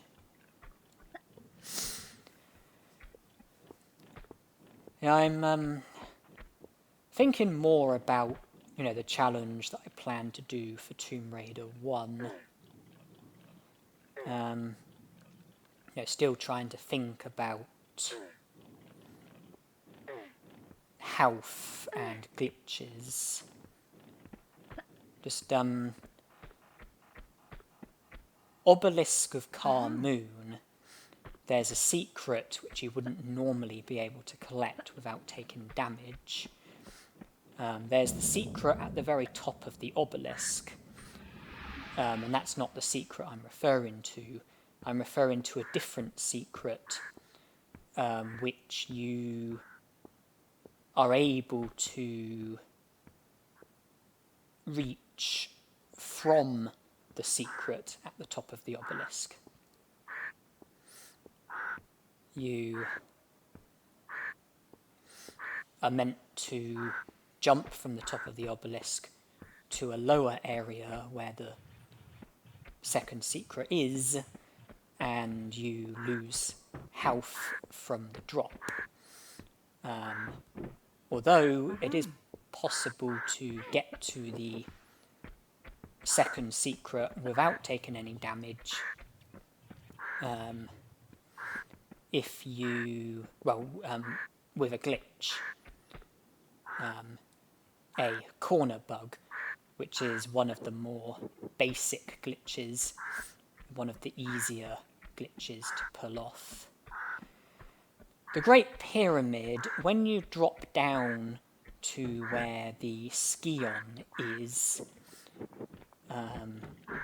the drop costs you health. This can also be avoided with a glitch. There's the breakable tiles which you step on, and if you sidestep as the tiles break, or step forwards or backwards, then you suddenly appear on the ground below you.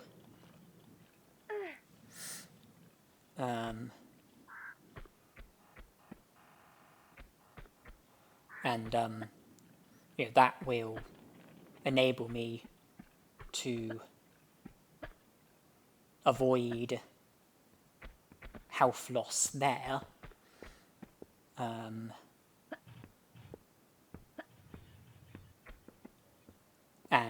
Again, it's one of the more basic glitches.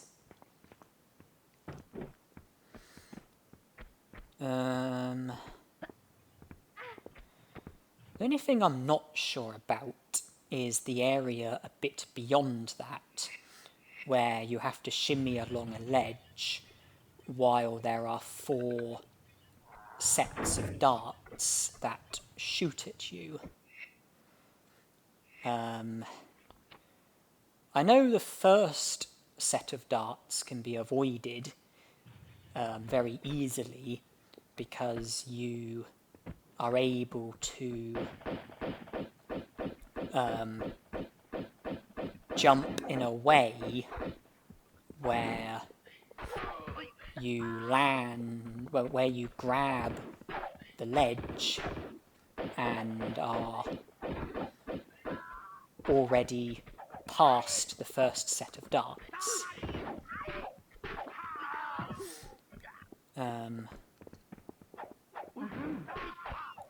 So the first set of darts isn't a problem. But there's the 3 other sets of darts, which you will have to pass when you shimmy along the ledge. And I don't know if it's possible to avoid those 3 sets of darts. I don't know if it's impossible to avoid any of those 3 sets of darts. I don't know if it's possible to avoid 1 or 2 sets of the darts.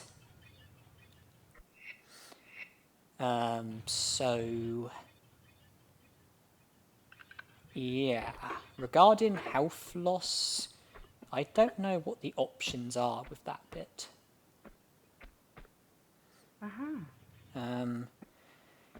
I have a recollection of watching a video where someone was in that area and they saved and reloaded, and it resulted in the darts despawning. And if I'm correct with that memory, then I think when they saved and reloaded, they were either stood on the bit of ground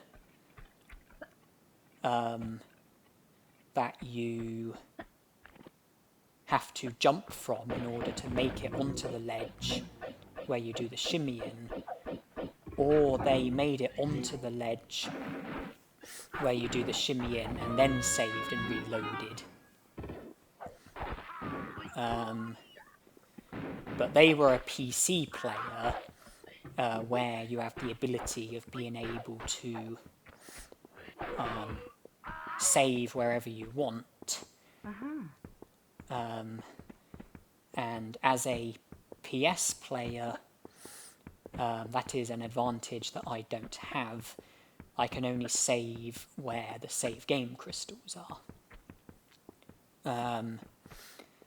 And there is a save game crystal near where the Skion is, and I did experiment something. I did initially avoid that save game crystal, go onto the bit of ground underneath the bridge just outside the room where the Skion is, and then the area that you drop down, which takes you onto, well, the area where you can drop down, which takes you to the area where you're faced with the darts, takes you down to the bit of ground where you're then meant to jump from that bit of ground to the ledge where you do the shimmying. That bit of ground where you jump from, that's the trigger spot for the darts. And I didn't drop down, I just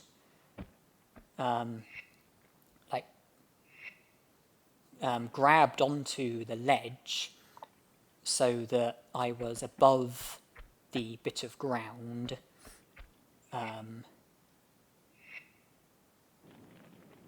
and the bit of ground where you're meant to jump to the ledge that you shimmy along. I was above that bit of ground, hanging onto the ledge above me, and that caused the darts to spawn. I then returned to the save game crystal, saved and reloaded, hoping for a successful outcome, but I was disappointed. It was all in vain. Nothing was accomplished by it. When I dropped down, the darts were active, they were shooting, they were firing, and either they did initially despawn, but going onto the bit of ground caused them to spawn again, or they never despawned in the first place. So it's looking like those darts are going to be a problem. Earlier today, I did create a thread on the Tomb Raider forum in the Tomb Raider 1 section, inquiring about the darts and, no scratch, and, what can be achieved, what can't be achieved. And I haven't checked since posting the thread. I don't know if I've got any responses, but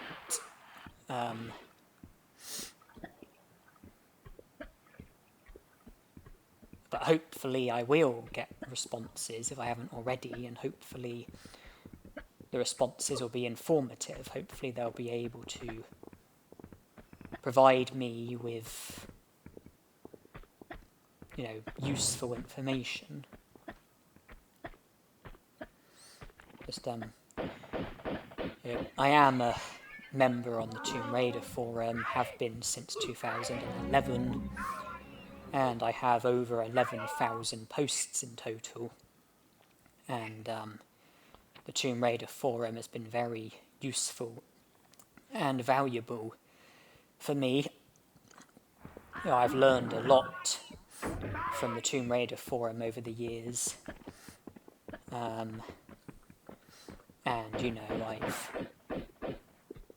shared loads of my videos on the Tomb Raider forum, and, you know, gotten feedback.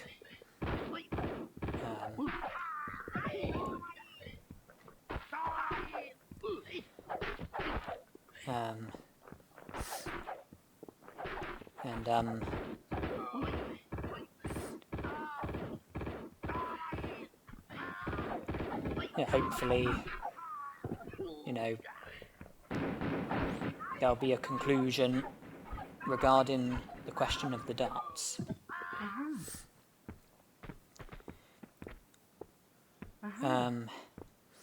Yeah, I joined the Tomb Raider forum in 2011, and that was also the year that I did my first YouTube video.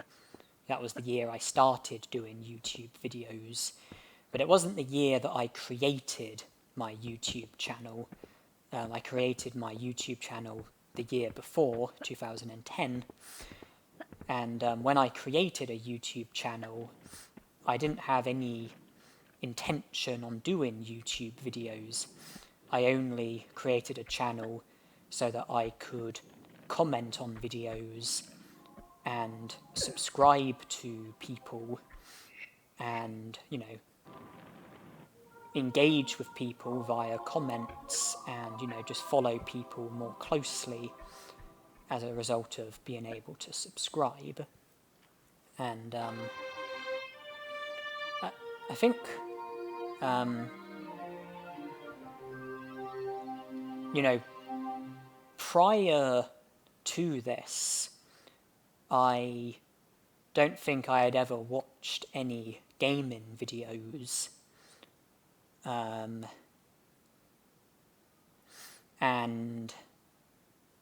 I think I had gone a number of years without playing any of the Tomb Raider games.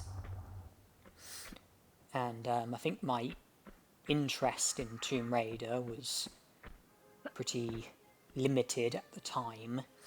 But what happened was I accidentally stumbled upon speedruns for Tomb Raider.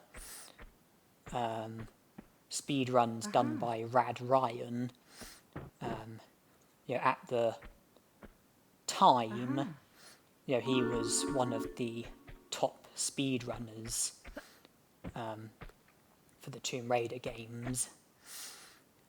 And I really liked watching his speedruns, and that's what prompted me to create a YouTube channel so that I could comment on his videos, follow him more closely, and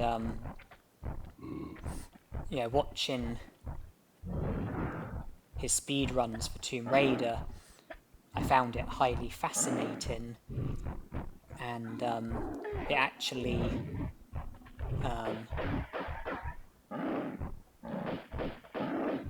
how do I word it? It restored my love for Tomb Raider. Is that the correct wording? It brought back my love for Tomb Raider. You know, watching the speedruns for Tomb Raider, I started playing Tomb Raider again and ended up loving it.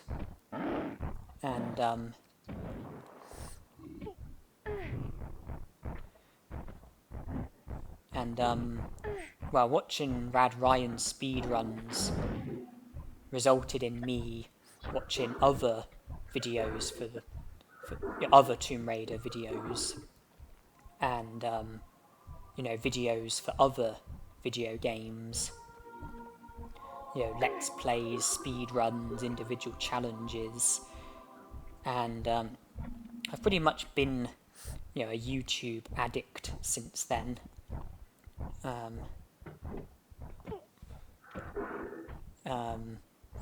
A gaming addict in regards to, you know, watching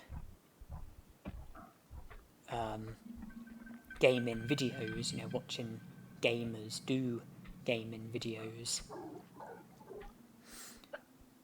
And then the following year, 2011, I started doing videos of my own. And like already mentioned, to begin with, the recording quality was abysmal. But I did improve it. But the quality was still dodgy. And then 2014 was when I started using a capture card, and then the quality became adequate. I really don't think that there can be any complaints with the recording quality of this video. And as far as I'm aware, this is how the recording quality has been the whole time I've been using a capture card.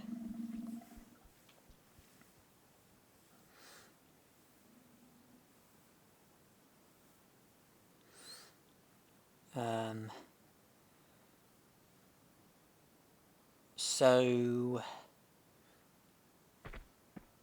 I've had a YouTube channel since 2010. I think it was April 2010. And in which case, I've had a YouTube channel for almost 14 years. Been doing videos since 2011. I think it was either August or September 2011. So I think that's about 12 and a half years.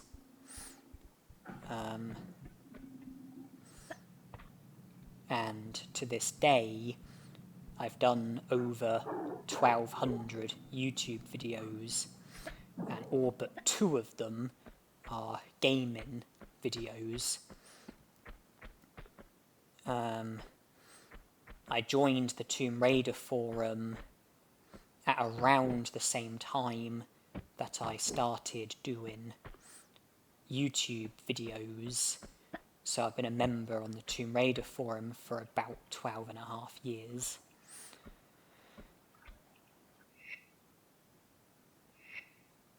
And there was something I was about to say.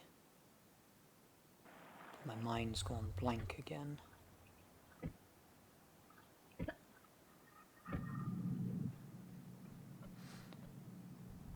What I was talking about, it was meant to lead me up to something. I was leading up to saying something else, and my mind has gone blank. Oh yes, yeah, I've done 2 non-gaming videos. One of them is a Ellie Goulding video, where in 2017 I went to the Royal Albert Hall in London and watched Ellie Goulding perform live. And it wasn't just Ellie Goulding, she had guests with her who were fellow singers, and they performed first, and then Ellie Goulding performed. And when Ellie Goulding was performing, I recorded some of her songs. I recorded her singing some of her songs, and then I uploaded the footage onto YouTube, and I uploaded the videos on her birthday, her 31st birthday to be exact. And the video was to act as like a birthday present for Ellie Goulding, as well as a video for potential viewers who might be interested in watching the footage. The other video is of a The other video was a New Year countdown, the end of 2017, the beginning of 2018. So the video started on the 31st of December 2017 and finished on the 1st of January 2018. I went to the town centre of Dorchester, which is a town in Dorset, which is a county in the south of England, because I'm English. I am from England. I was born in England, raised in England, spent my entire life living in England, and my hometown is Dorchester in Dorset. That's where I was born, that's where I was raised. I've spent most of my life living there. That's where I was living when I went to the New Year countdown in the town centre of Dorchester. And just recorded a video of us entering the new year. And I uploaded that onto YouTube. I think it was early in 2018. I mean, the town crier was present, as were random members of the public and police officers, presumably for like safety reasons. And yeah, that pretty much does it for my non-gaming videos. But yeah, born in Dorchester, Dorset. I think I did live in Weymouth for a little while, which is near Dorchester. I know I lived in Crossways for a little while, which is also near Dorchester, closer to Dorchester than Weymouth is.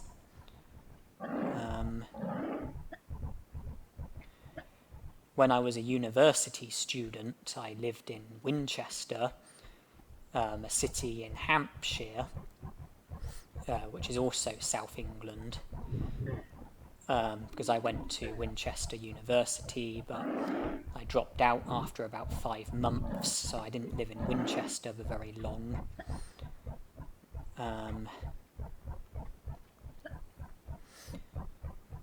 During my hospital admissions, I spent time residing at a hospital in a village called Charlton Down, which is near Dorchester. Crossways is also a village. Weymouth is a town. And I also resided at a different hospital in Weymouth, and also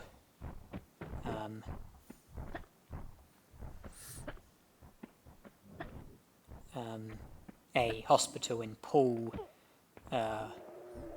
which is also in Dorset. All of the hospitals, the 3 hospitals that I mentioned, they're all in places in Dorset.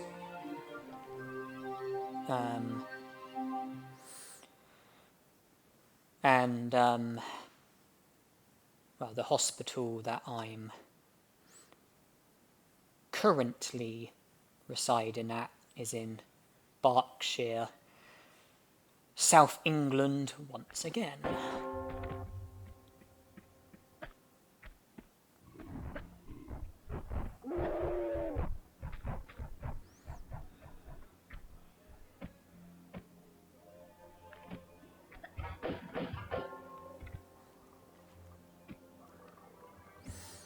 mean, there's a couple other places that I've briefly resided at, but I don't want to go into details.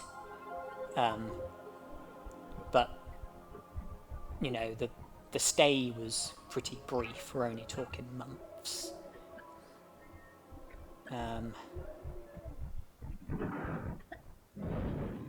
Trying to think how long I actually lived in Dorchester for. I mean,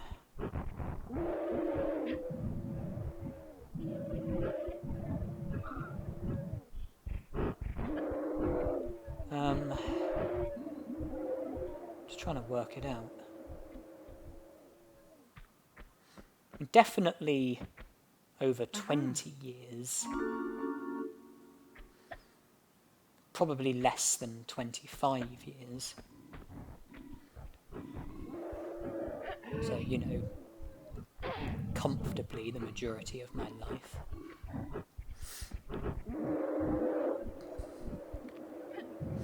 I mean, I've only ever lived in England. I've never lived in another country. I've been to other countries, but only like visiting.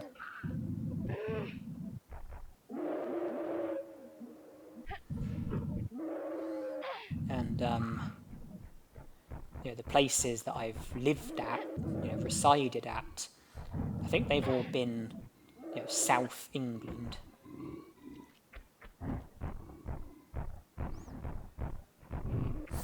Isn't that block useful? The Yeti climbs on top of it and then gets put out of bounds. Only temporarily though, so, you know, you can't be too slow at this bit. And then hang here to get these 3 Yetis together.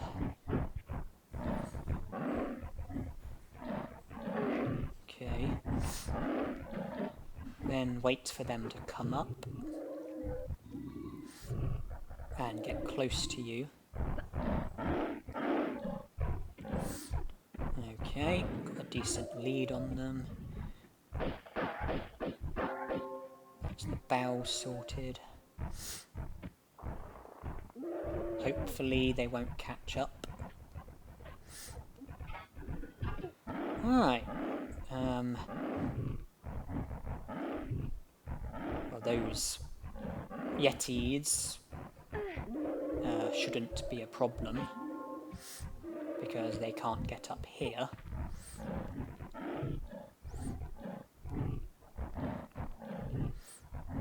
The only way there'd be a problem if I was to go back down, but what would be the sense in that?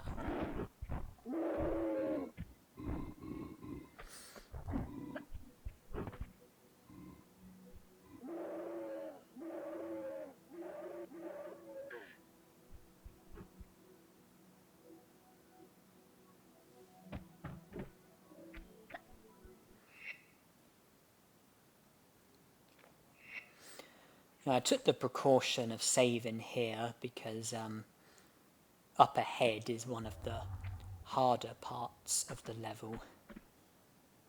I mean, hard in that it's very easy to take a lot of damage. And, you know, quite a bit of luck is needed.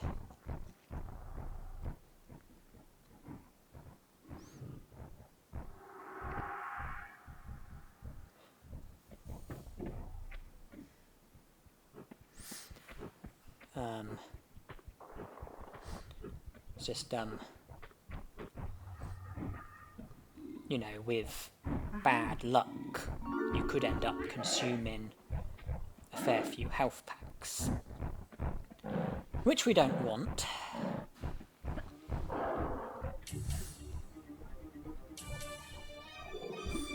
And obviously, you know, skill and ability, that's needed. but luck is needed as well. And I'm not the most skilled of individuals, and I'm not the most lucky of individuals either. Just, some people are luckier than others, and generally speaking, I tend to be one of the less fortunate individuals. And when I say that, I'm not just talking about gaming, I'm talking about life in general. You know, I tend to be one of the less lucky ones. When I reflect on my life, it's, you know, a strong suggestion that unfortunately for me, you know, I am one of the less lucky individuals. Most people are luckier than I am. Luck and fate don't seem to like me very much. Don't get me wrong, there's people less lucky than me, but the majority of people are more lucky. I don't know why some people are luckier than others. I don't know if it's just chance. I don't know if it's fate. I don't know if maybe we make our own luck to a certain extent. Like, I don't know if it partly boils down to us and our decisions. But certainly some people are luckier than others. And I've come to realise and accept that I typically am not favoured by luck or fate.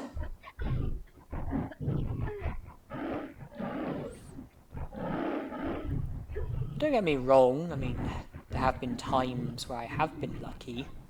You know, I do get lucky.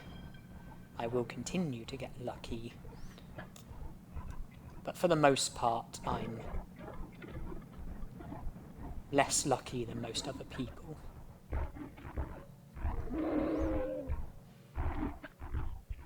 Yeah, for the most part, my luck is either bad or neutral.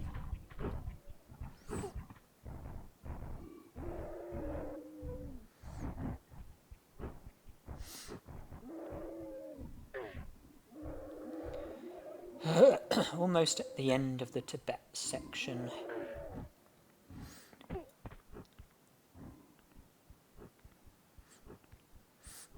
Now the boss at the end of the level is the next mandatory kill. The last mandatory kill, I think, was diving area. I think this puts our number of kills, well, we'll put a number of kills up to 4. Then there'll be no more until the dragon's lair, where we will go up to 6 kills, and then Home Sweet Home will go up to 22 kills.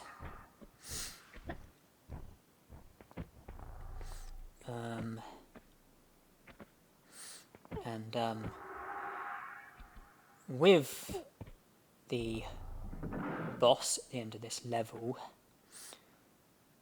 we can weaken him with the grenade launcher until he's one blast away from death, and then finish him off with the Uzis. We can't defeat him with the grenade launcher because that will probably show on the statistics as 2 kills, and we can't have that in a pacifist run.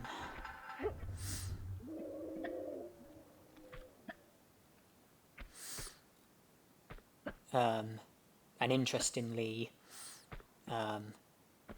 when we take down the dragon in the dragon's lair, the same approach will be used. Weaken the dragon with the grenade launcher until it's one blast from death, then finish it off with the Uzis. Same approach as here, and for the same reasons.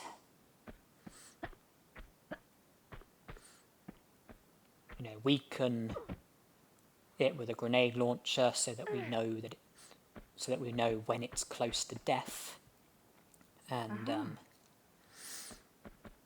finish it off with the Uzis so that it will definitely only show as one kill on the statistics.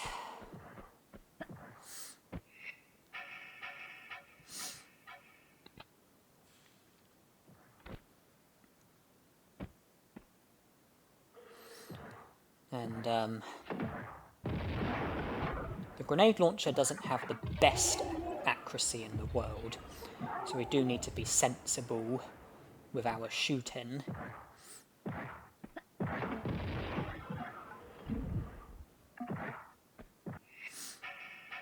Okay. One blast from death. Shouldn't take long to finish the job with the Uzis.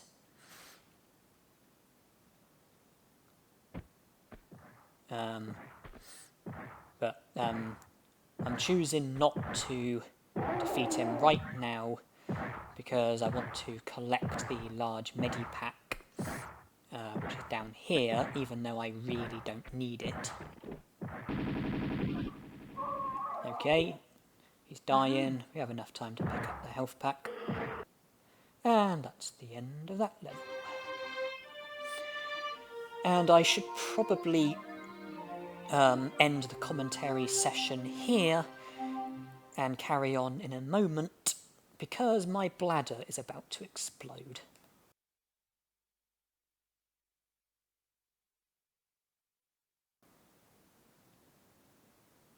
We return to China.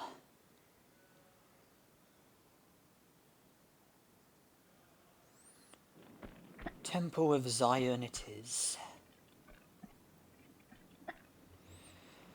Not too much further to go.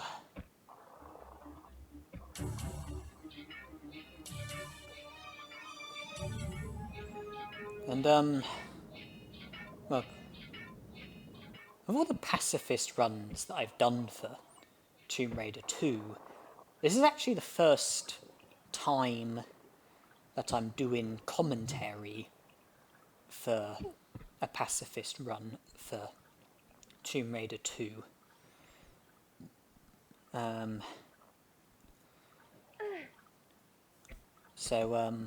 Point I'm making is that I kind of feel like I'm doing something that's been very overdue. Just, my Secrets No Kills run for Tomb Raider 1 came with commentary. Commentary while playing the game. Tomb Raider 3, the No Kills run, Secrets No Kills run, Secrets No Kills redo, all came with live commentary. The Tomb Raider Last Revelation, Glitchless Secrets No Kills run, Tomb Raider Chronicles Glitchless Secrets No Kills run, and Tomb Raider Angel of Darkness Glitchless No Kills run all came with live commentary.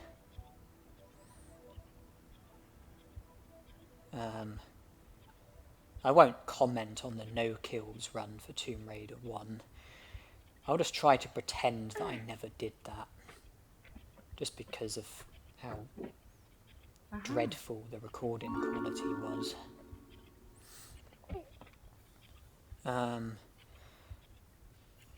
The Tomb Raider 1 Glitchless Secrets No Kills run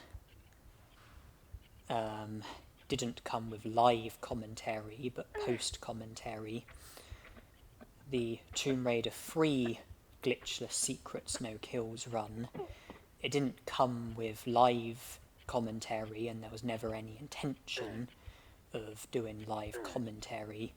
There was an intention to do post-commentary, but I've already said that in the end that wasn't the way of things. And then the Tomb Raider 2 Semi-Secrets No Kills Run, Tomb Raider 2 Full Secrets No Kills Run, and Tomb Raider 2 Glitchless No Kills Run. None of them came with commentary, neither live commentary or post-commentary. And then the Full Secrets No Kills redo, which is you're watching at the moment, didn't come with live commentary, but has come with post-commentary. The very first piece of commentary that any of my Tomb Raider 2 Pacifist runs have come with.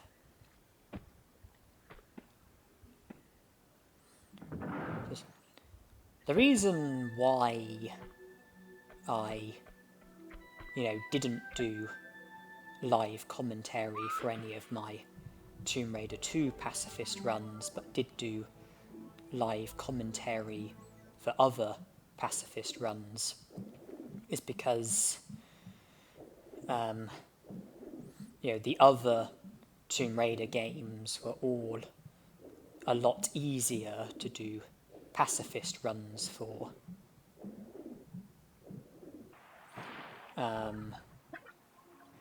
And so, I didn't need to give the game my 100% attention. I didn't need to play to perfection or anywhere near. So I felt able to do commentary. When I do live commentary, I tend not to play as well, because I sort of distract myself a bit.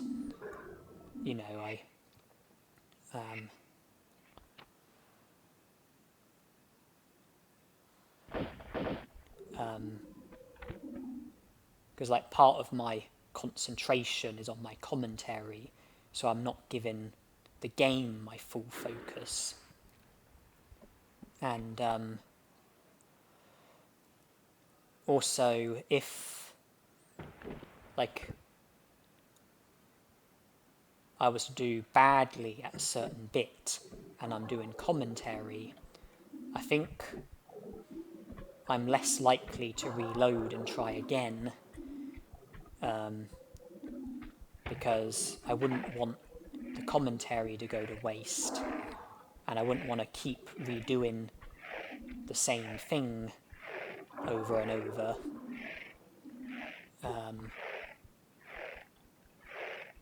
But if I was to not do commentary, then I wouldn't have the distraction of doing commentary, and I would,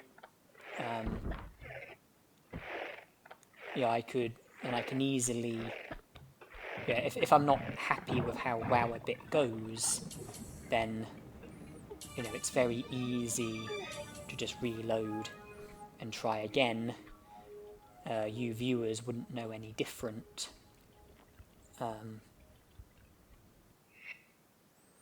Because, I don't have to worry about commentary.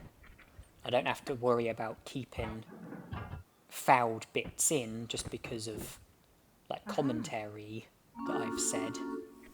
And, when there's no commentary, then,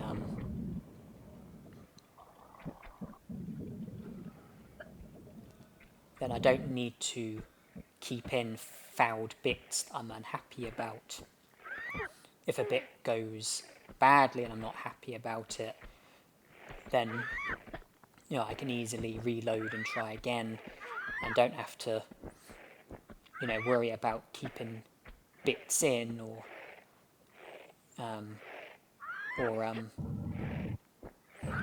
settling with doing badly in the interest of wanting to keep in commentary. I don't know if that makes any sense. I hope it does. But that's why I, didn't do commentary for Tomb Raider 2, because of how much harder it was. Because of how much harder it was to do pacifist runs for Tomb Raider 2 as opposed to the other Tomb Raider games. And even though I've said that, pacifist runs for Tomb Raider 2 is nowhere near as hard as it used to be, it is still, harder than the other Tomb Raider games that I've done pacifist runs for. A lot harder.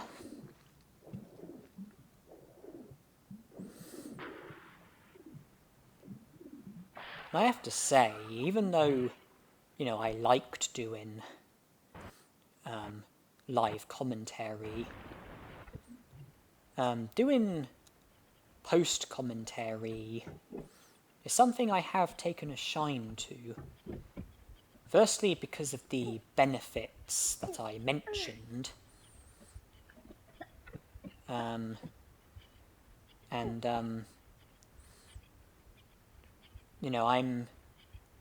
able to do better when I'm not doing live commentary, because I'm more focused on the game and I'm more determined to do better at bits, more determined to not settle with doing badly and to, reload and try again, and, do better, achieve,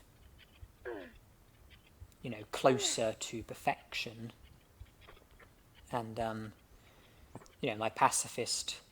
my Glitchless Secrets No Kills run for Tomb Raider 1 and Tomb Raider 3 went a lot better than they would have done had I done live commentary. Same with this pacifist run and all of my other pacifist runs for Tomb Raider 2.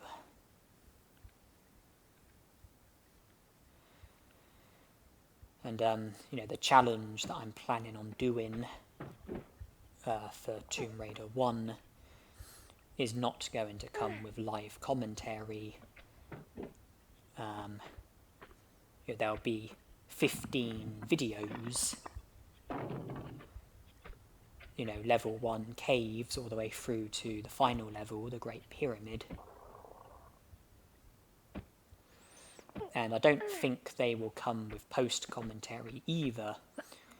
I suspect, like with what I've done here, I'll probably upload one video where it's the whole game, all of the videos and levels merged into one, and then add post-commentary.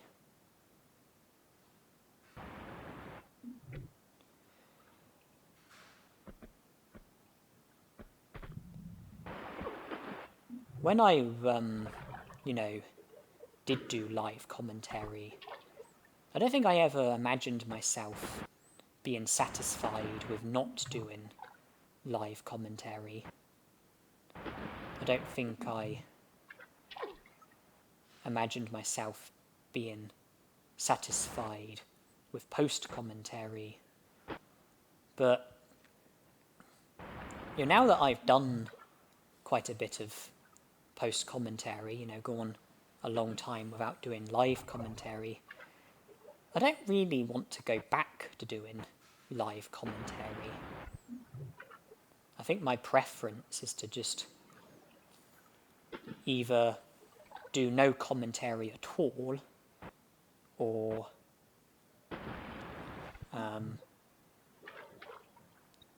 do the recording without live commentary and then add post-commentary. I mean, doing things that way, you know, consumes more time, because as well as recording, I then have to add commentary, and however long the video is how long I'll have to record commentary for. So, you know, the time will be doubled.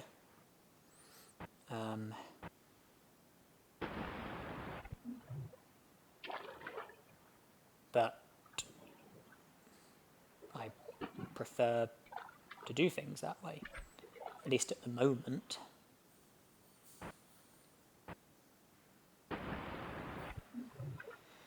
Yeah, the flare war glitch is hard to do here.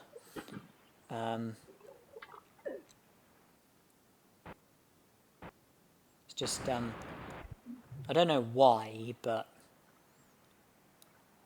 the flare doesn't do what it normally does when doing the flare war glitch, attempting the flare war glitch.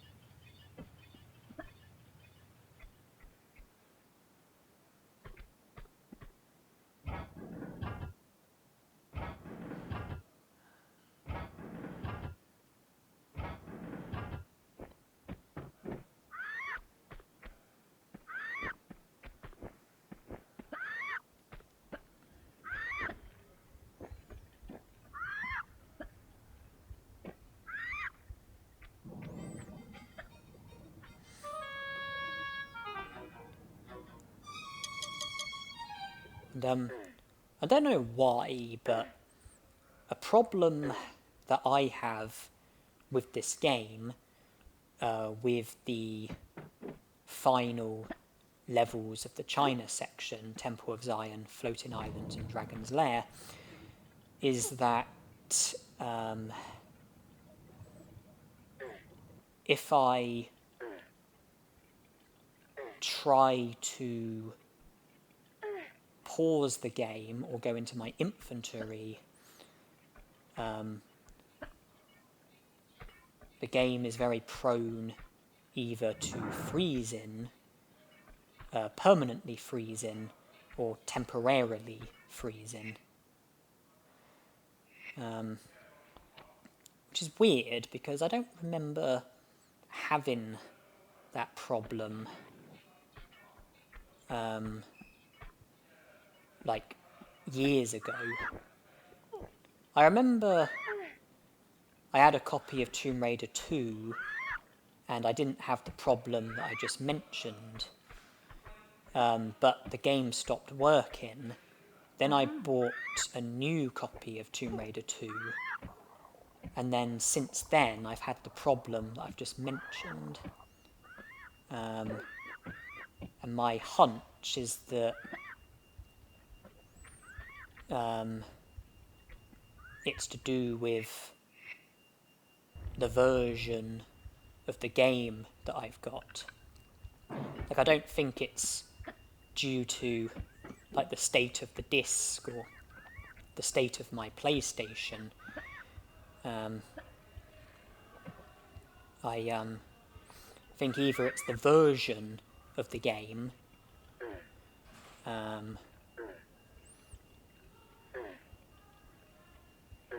I know sometimes you get, like, I'm not sure what the word is, games that are pirated, games that are corrupted. You know, maybe it might be a good idea to look into getting another Tomb Raider 2 disc.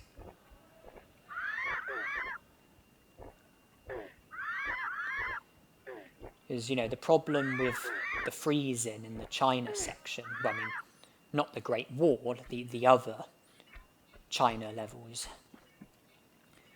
And that, I'm sure that wasn't a problem with my other Tomb Raider 2 disc.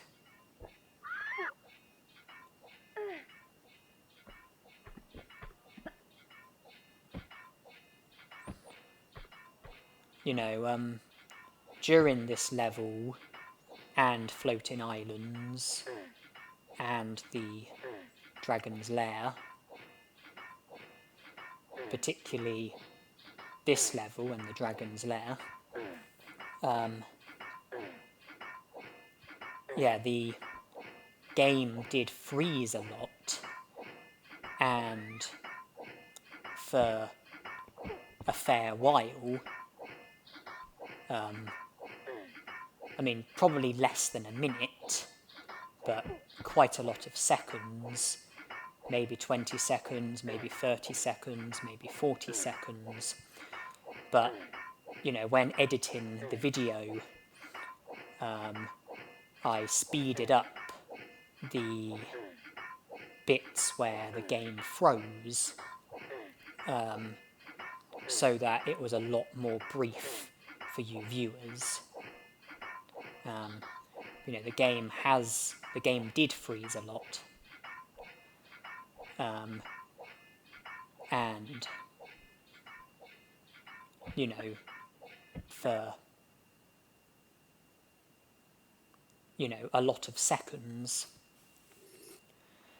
but it's very brief for you viewers because of the editing that I did. The point I'm making is that it's a bigger problem than what you viewers are aware of, because I've made it seem like a smaller problem with the edits that I've done, but that's not the reality. Not to mention that quite a lot of times, the game did freeze permanently, and I, had to, reset. I had to, switch my PlayStation off, switch it back on. But obviously you're oblivious to that because you only see the successful stuff.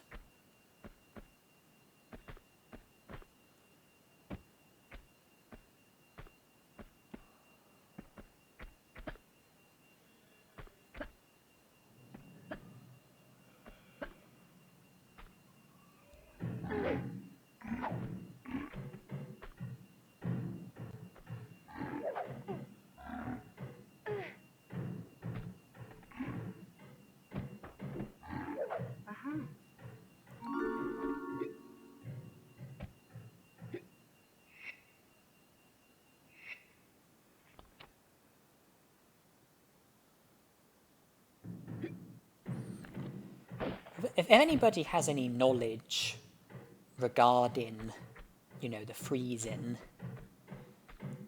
then, I'd be grateful to hear from you. If you know of any specific copies of Tomb Raider 2 that don't have the problem, then, I'd be very grateful to hear from you. I'm playing on the PlayStation, so, I need a PlayStation copy of games, not a PC copy or a copy for any other, console or gaming device. It has to be the PlayStation.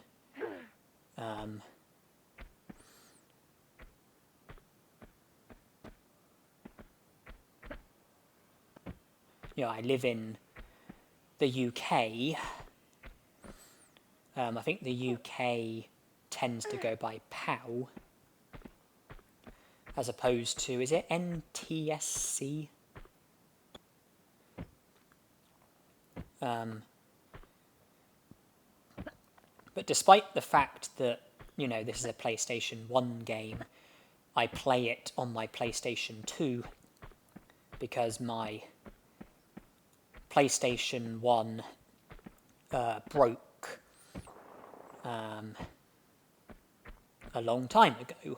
I think it was a bit over 9 years ago.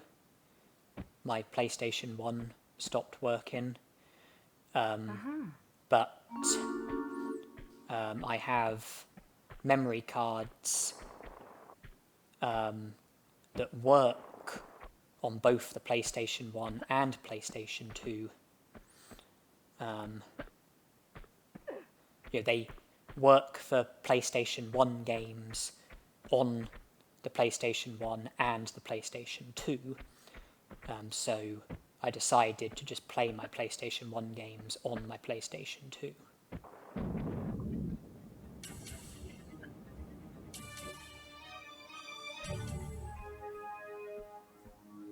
I think it's a PlayStation 1 memory card. I don't think the memory card would work with PlayStation 2 games, but it works with PlayStation 1 games on both the PlayStation 1 and PlayStation 2.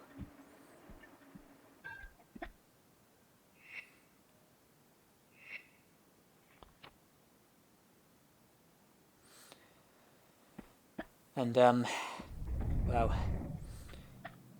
despite the fact that, the PlayStation 2 is what I'm playing, I don't really play PlayStation 2 games on it. Not much, anyway. I mostly play PlayStation 1 games. They are generally my favourite games. PlayStation 1 is generally my favourite console. PlayStation 1 games are generally my favourite games. And even though I'm not playing them on the PlayStation 1, it doesn't really make any difference.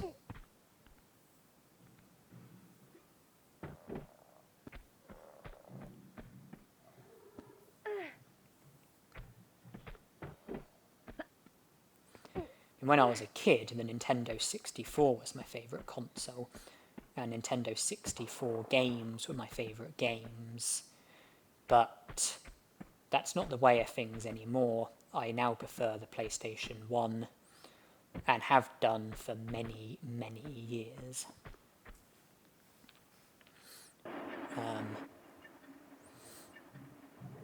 Here at the hospital, I don't have many of the belongings on me that I did have when I was living in the community. Most of my belongings are being looked after by my uncle. Although I have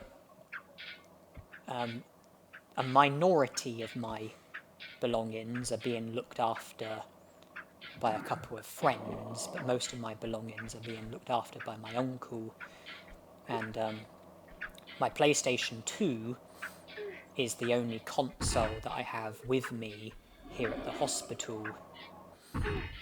I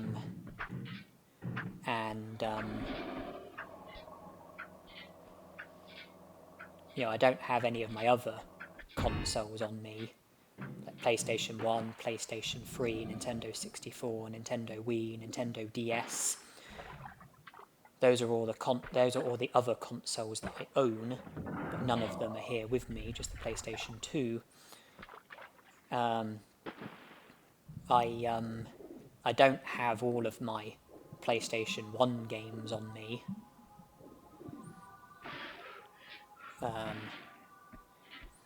Regarding Tomb Raider, I only have 4 games on me. Tomb Raider 1, 2, 3, and Last Revelation.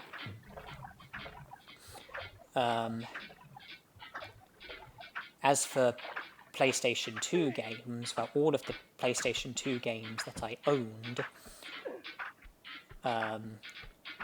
have not been brought to the hospital for me.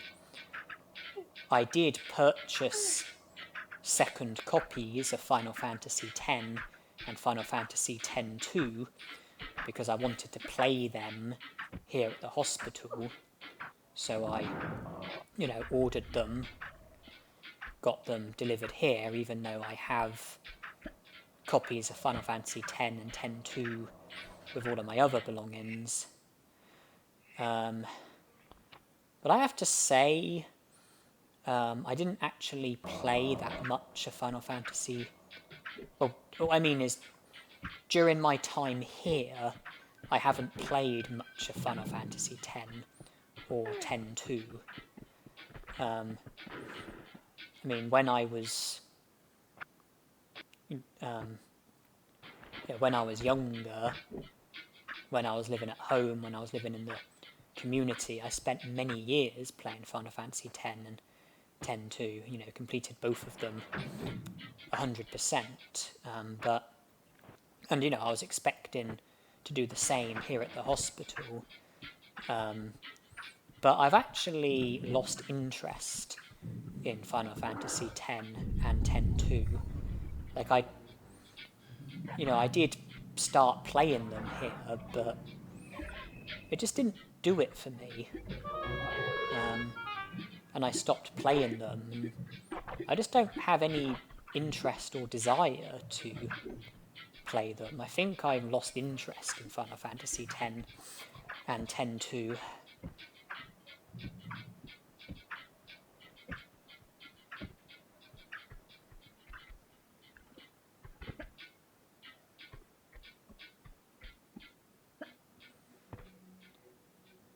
And I don't know if I'm ever going to go back to them. I mean, at one point they were two of my favourite games, but yeah, I don't think I like them anymore.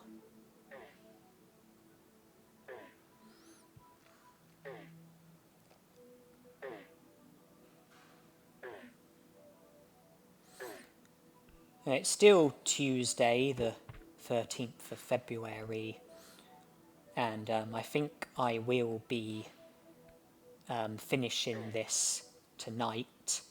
It's about 8 PM at the moment.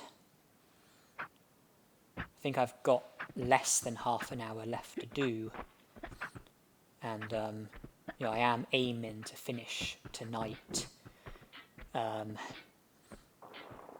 Because it's occurred to me that tomorrow is Wednesday, and Wednesdays are one of my busier days at this hospital,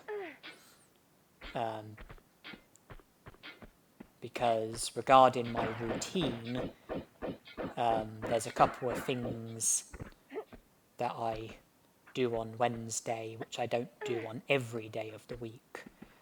Also, it's my busiest day with regards to hospital groups, sessions and activities. So it's better to get the commentary done today and have tomorrow spare, so that I can see to all the hospital stuff that needs to be seen to.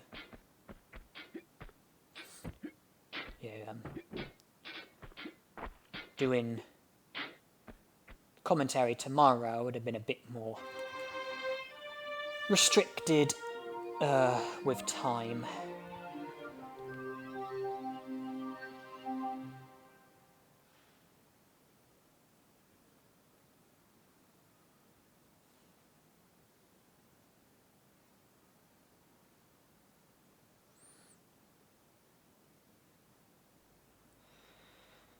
That's 16 levels done and 48 secrets collected. The final 2 levels don't contain any secrets.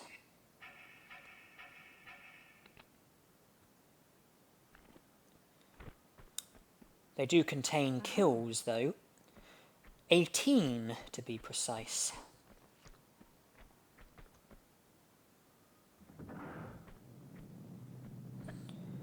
Currently 48 out of 48 secrets and 4 kills. Soon to become 6. Secrets will be staying the same though. Health pack consumption is going to change.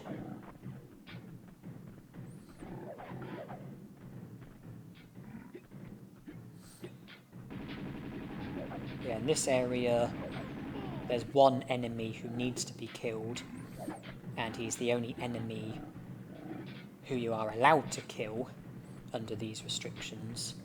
You know, he drops a mandatory item. None of the enemies need to be killed, so you know, when you're restricted to mandatory kills only, you can only kill one enemy. You have to kill one enemy.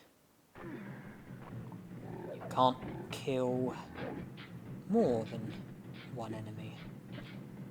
Well, not in that area. I mean, obviously, you have to kill the dragon, and that will bring it up to 2 kills. But, I was referring to that area. Now, there's an easy way of defeating the dragon, a certain technique which I learned from watching speedruns for this game. Go to the centre of this pillar, hop back, rotate, the dragon emerges, you can blast the dragon with the grenade launcher, and you are safe from the dragon because the pillar protects you from his fire. Speedrunners usually blast the dragon 10 times, thus defeating him. But we blast him 9 times with a grenade launcher, and then seal the deal with the Uzis. It's just,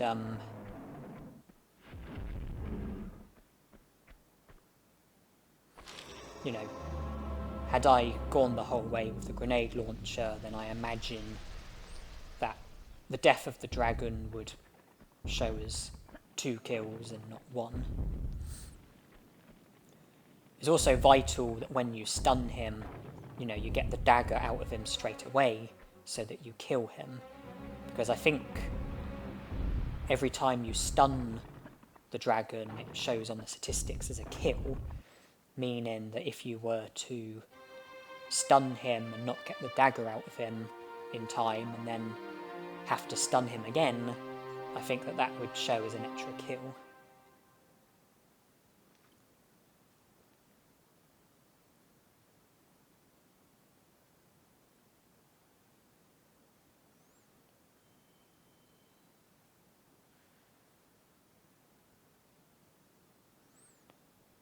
Right, final level, and like mentioned earlier, this level doesn't get remotely affected by the restrictions that we are going by. There are no secrets in this level, and all 16 of the enemies are mandatory kills.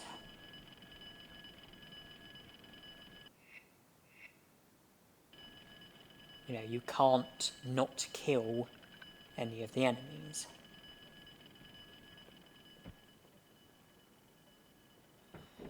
And, I could, simply,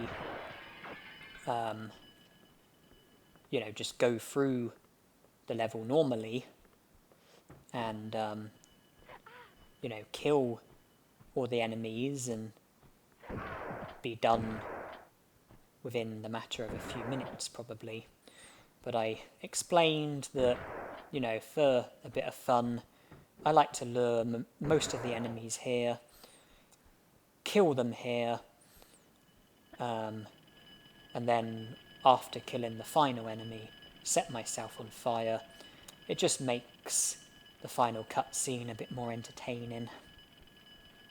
And, it's a running gag. I first did it in my semi-secret No Kills Run for Tomb Raider 2 in 2013, and then the full secret No Kills Run in 2015, the Glitchless No Kills Run in 2020 and 2021, and then, this secret No Kills redo, which was finished in 2024 and started either in 2024 or 2023.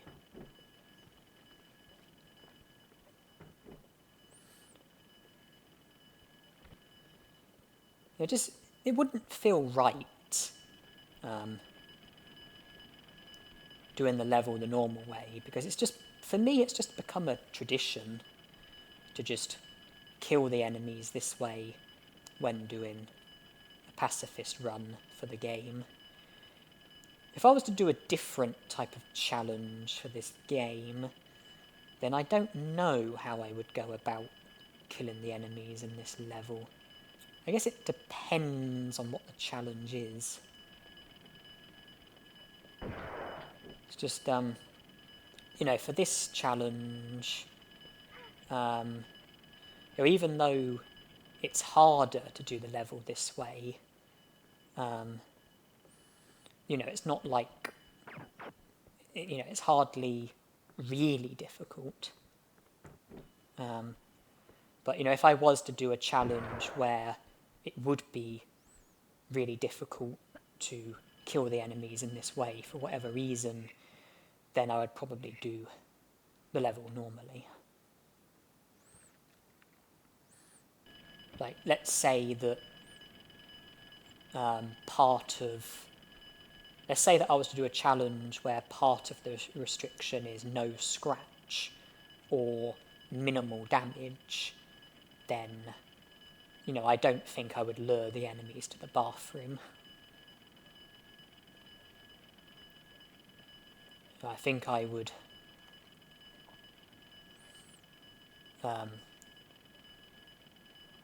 just try and kill them in the easiest possible way. Try and be as stealthy as possible.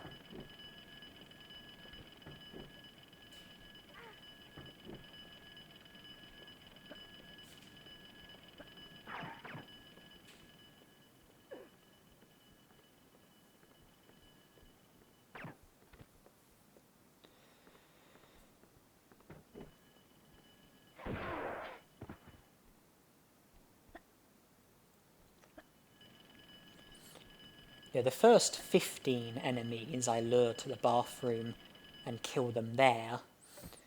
The final enemy I don't lure to the bathroom. The reason being is that I like to be able to get to the fire in time before the end of the level triggers, so that I can set myself on fire as the, you know, final touch. Because if I was to lure the final enemy to the shower and kill him, I'm not sure I'd be able to make it to the fire in time. So I kill him near the fire so that I definitely can get to the fire in time. It does mean that he doesn't show in the final cutscene, but that really doesn't matter because there are 15 other enemies.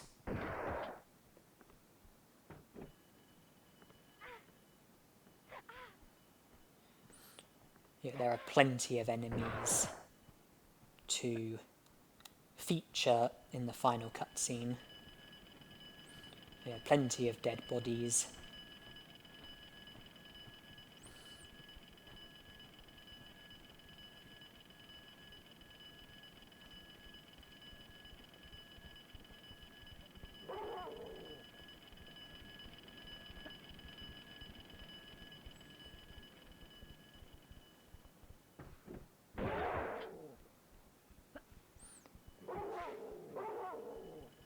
Yeah, once you get all the bodies here, yeah, the only addition really is the fire.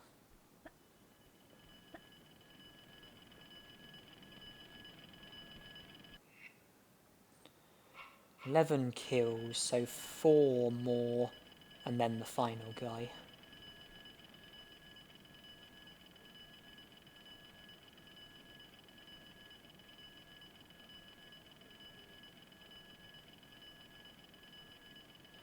Well, the enemies know where I am, so I'm sure they'll make their way here.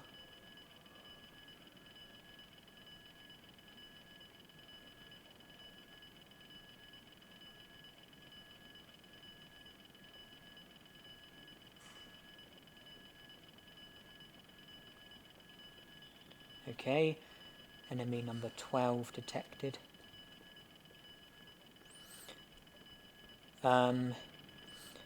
We can't stay here though, because if we do, not every enemy will come, because I think there's 2 enemies who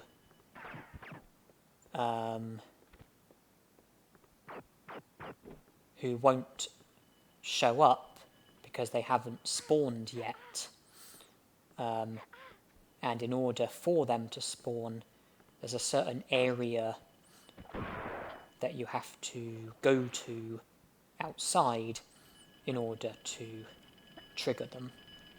Just when you go into like the gun closet, that triggers a lot of enemies, and then when you go out the front door like I did and go onto the spot that I went onto, that also triggers a lot of enemies. And then there's one other spot that you need to go to which triggers the last of the enemies. I think it's 2 enemies. Right, in order to get the kills up to 15, and killing enemy number 15 is what triggers the final enemy, enemy number 16.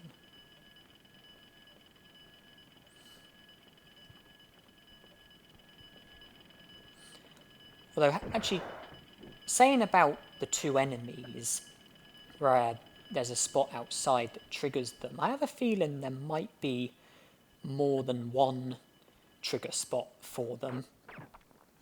Because when I've gone, I'm sure I have a recollection of triggering them when going near the maze, and also a recollection of triggering them when going near the obstacle course.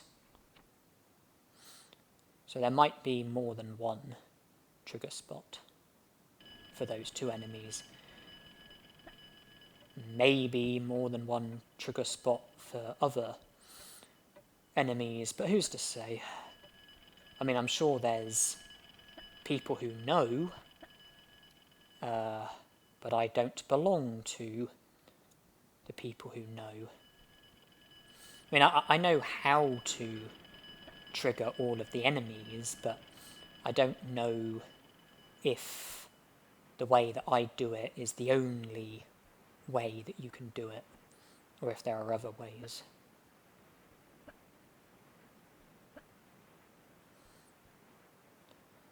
I know speedrunners, they come here, near the obstacle course. I don't think they go near the maze. And, they end up triggering all of the enemies. When they go into the gun closet, obviously. They go to outside the front of the house, obviously.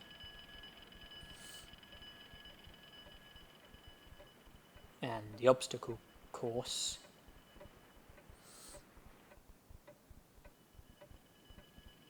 And then the triggering of the final enemy comes from the killing of the first 15 enemies.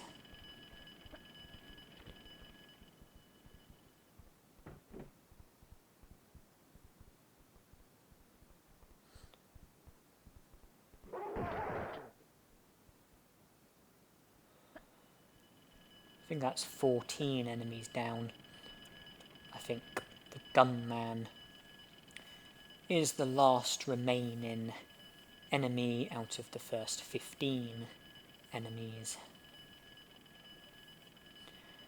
Once we take him down, we just need to loiter and wait for the final guy. He always finds his way to you. The moment you kill the 15th enemy, the final enemy, spawns. You don't have to go anywhere in order to trigger him. You just need to kill the other 15 enemies. And, you know, he always knows where you are. He always goes straight to you. So regardless of where you are, if you just loiter, he will come and find you. I mean, providing that you are in a place that he's able to get to.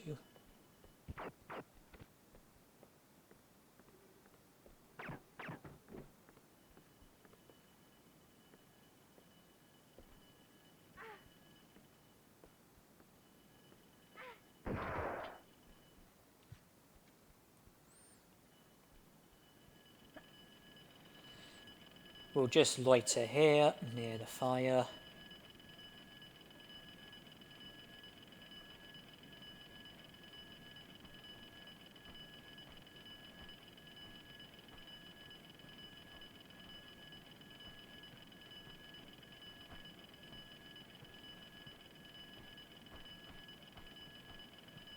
I can hear him and I can see him.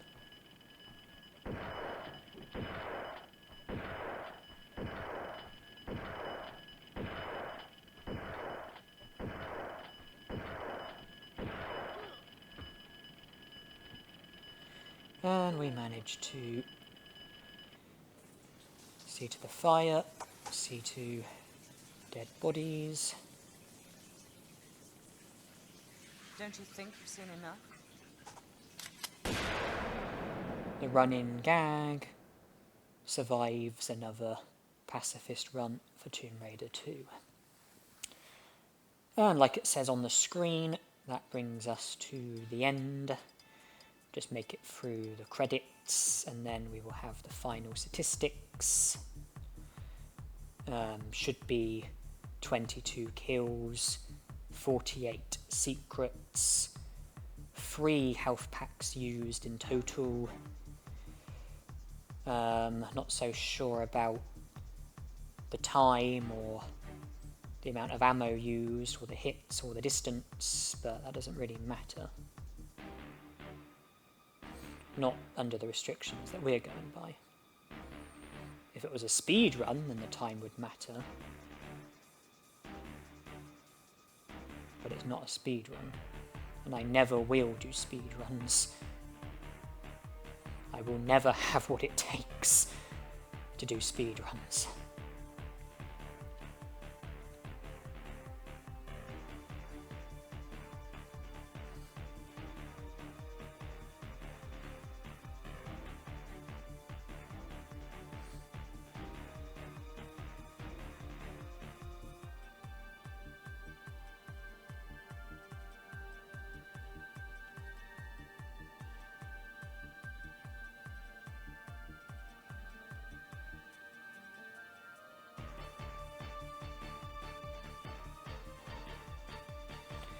Okay, final statistics are yours to see. That brings us to the end of the challenge. I don't have long left, only about 40 seconds. So I'll just say thank you everyone for watching. Thank you for choosing to devote your time to me and my pacifist run for Tomb Raider 2. I hope you enjoyed, I hope you had a good time, and I hope to see you with whatever I do next. Most probably a challenge for Tomb Raider 1. You know, I've already gone into rough details, but it needs to end here. Thank you for watching, hope you enjoyed.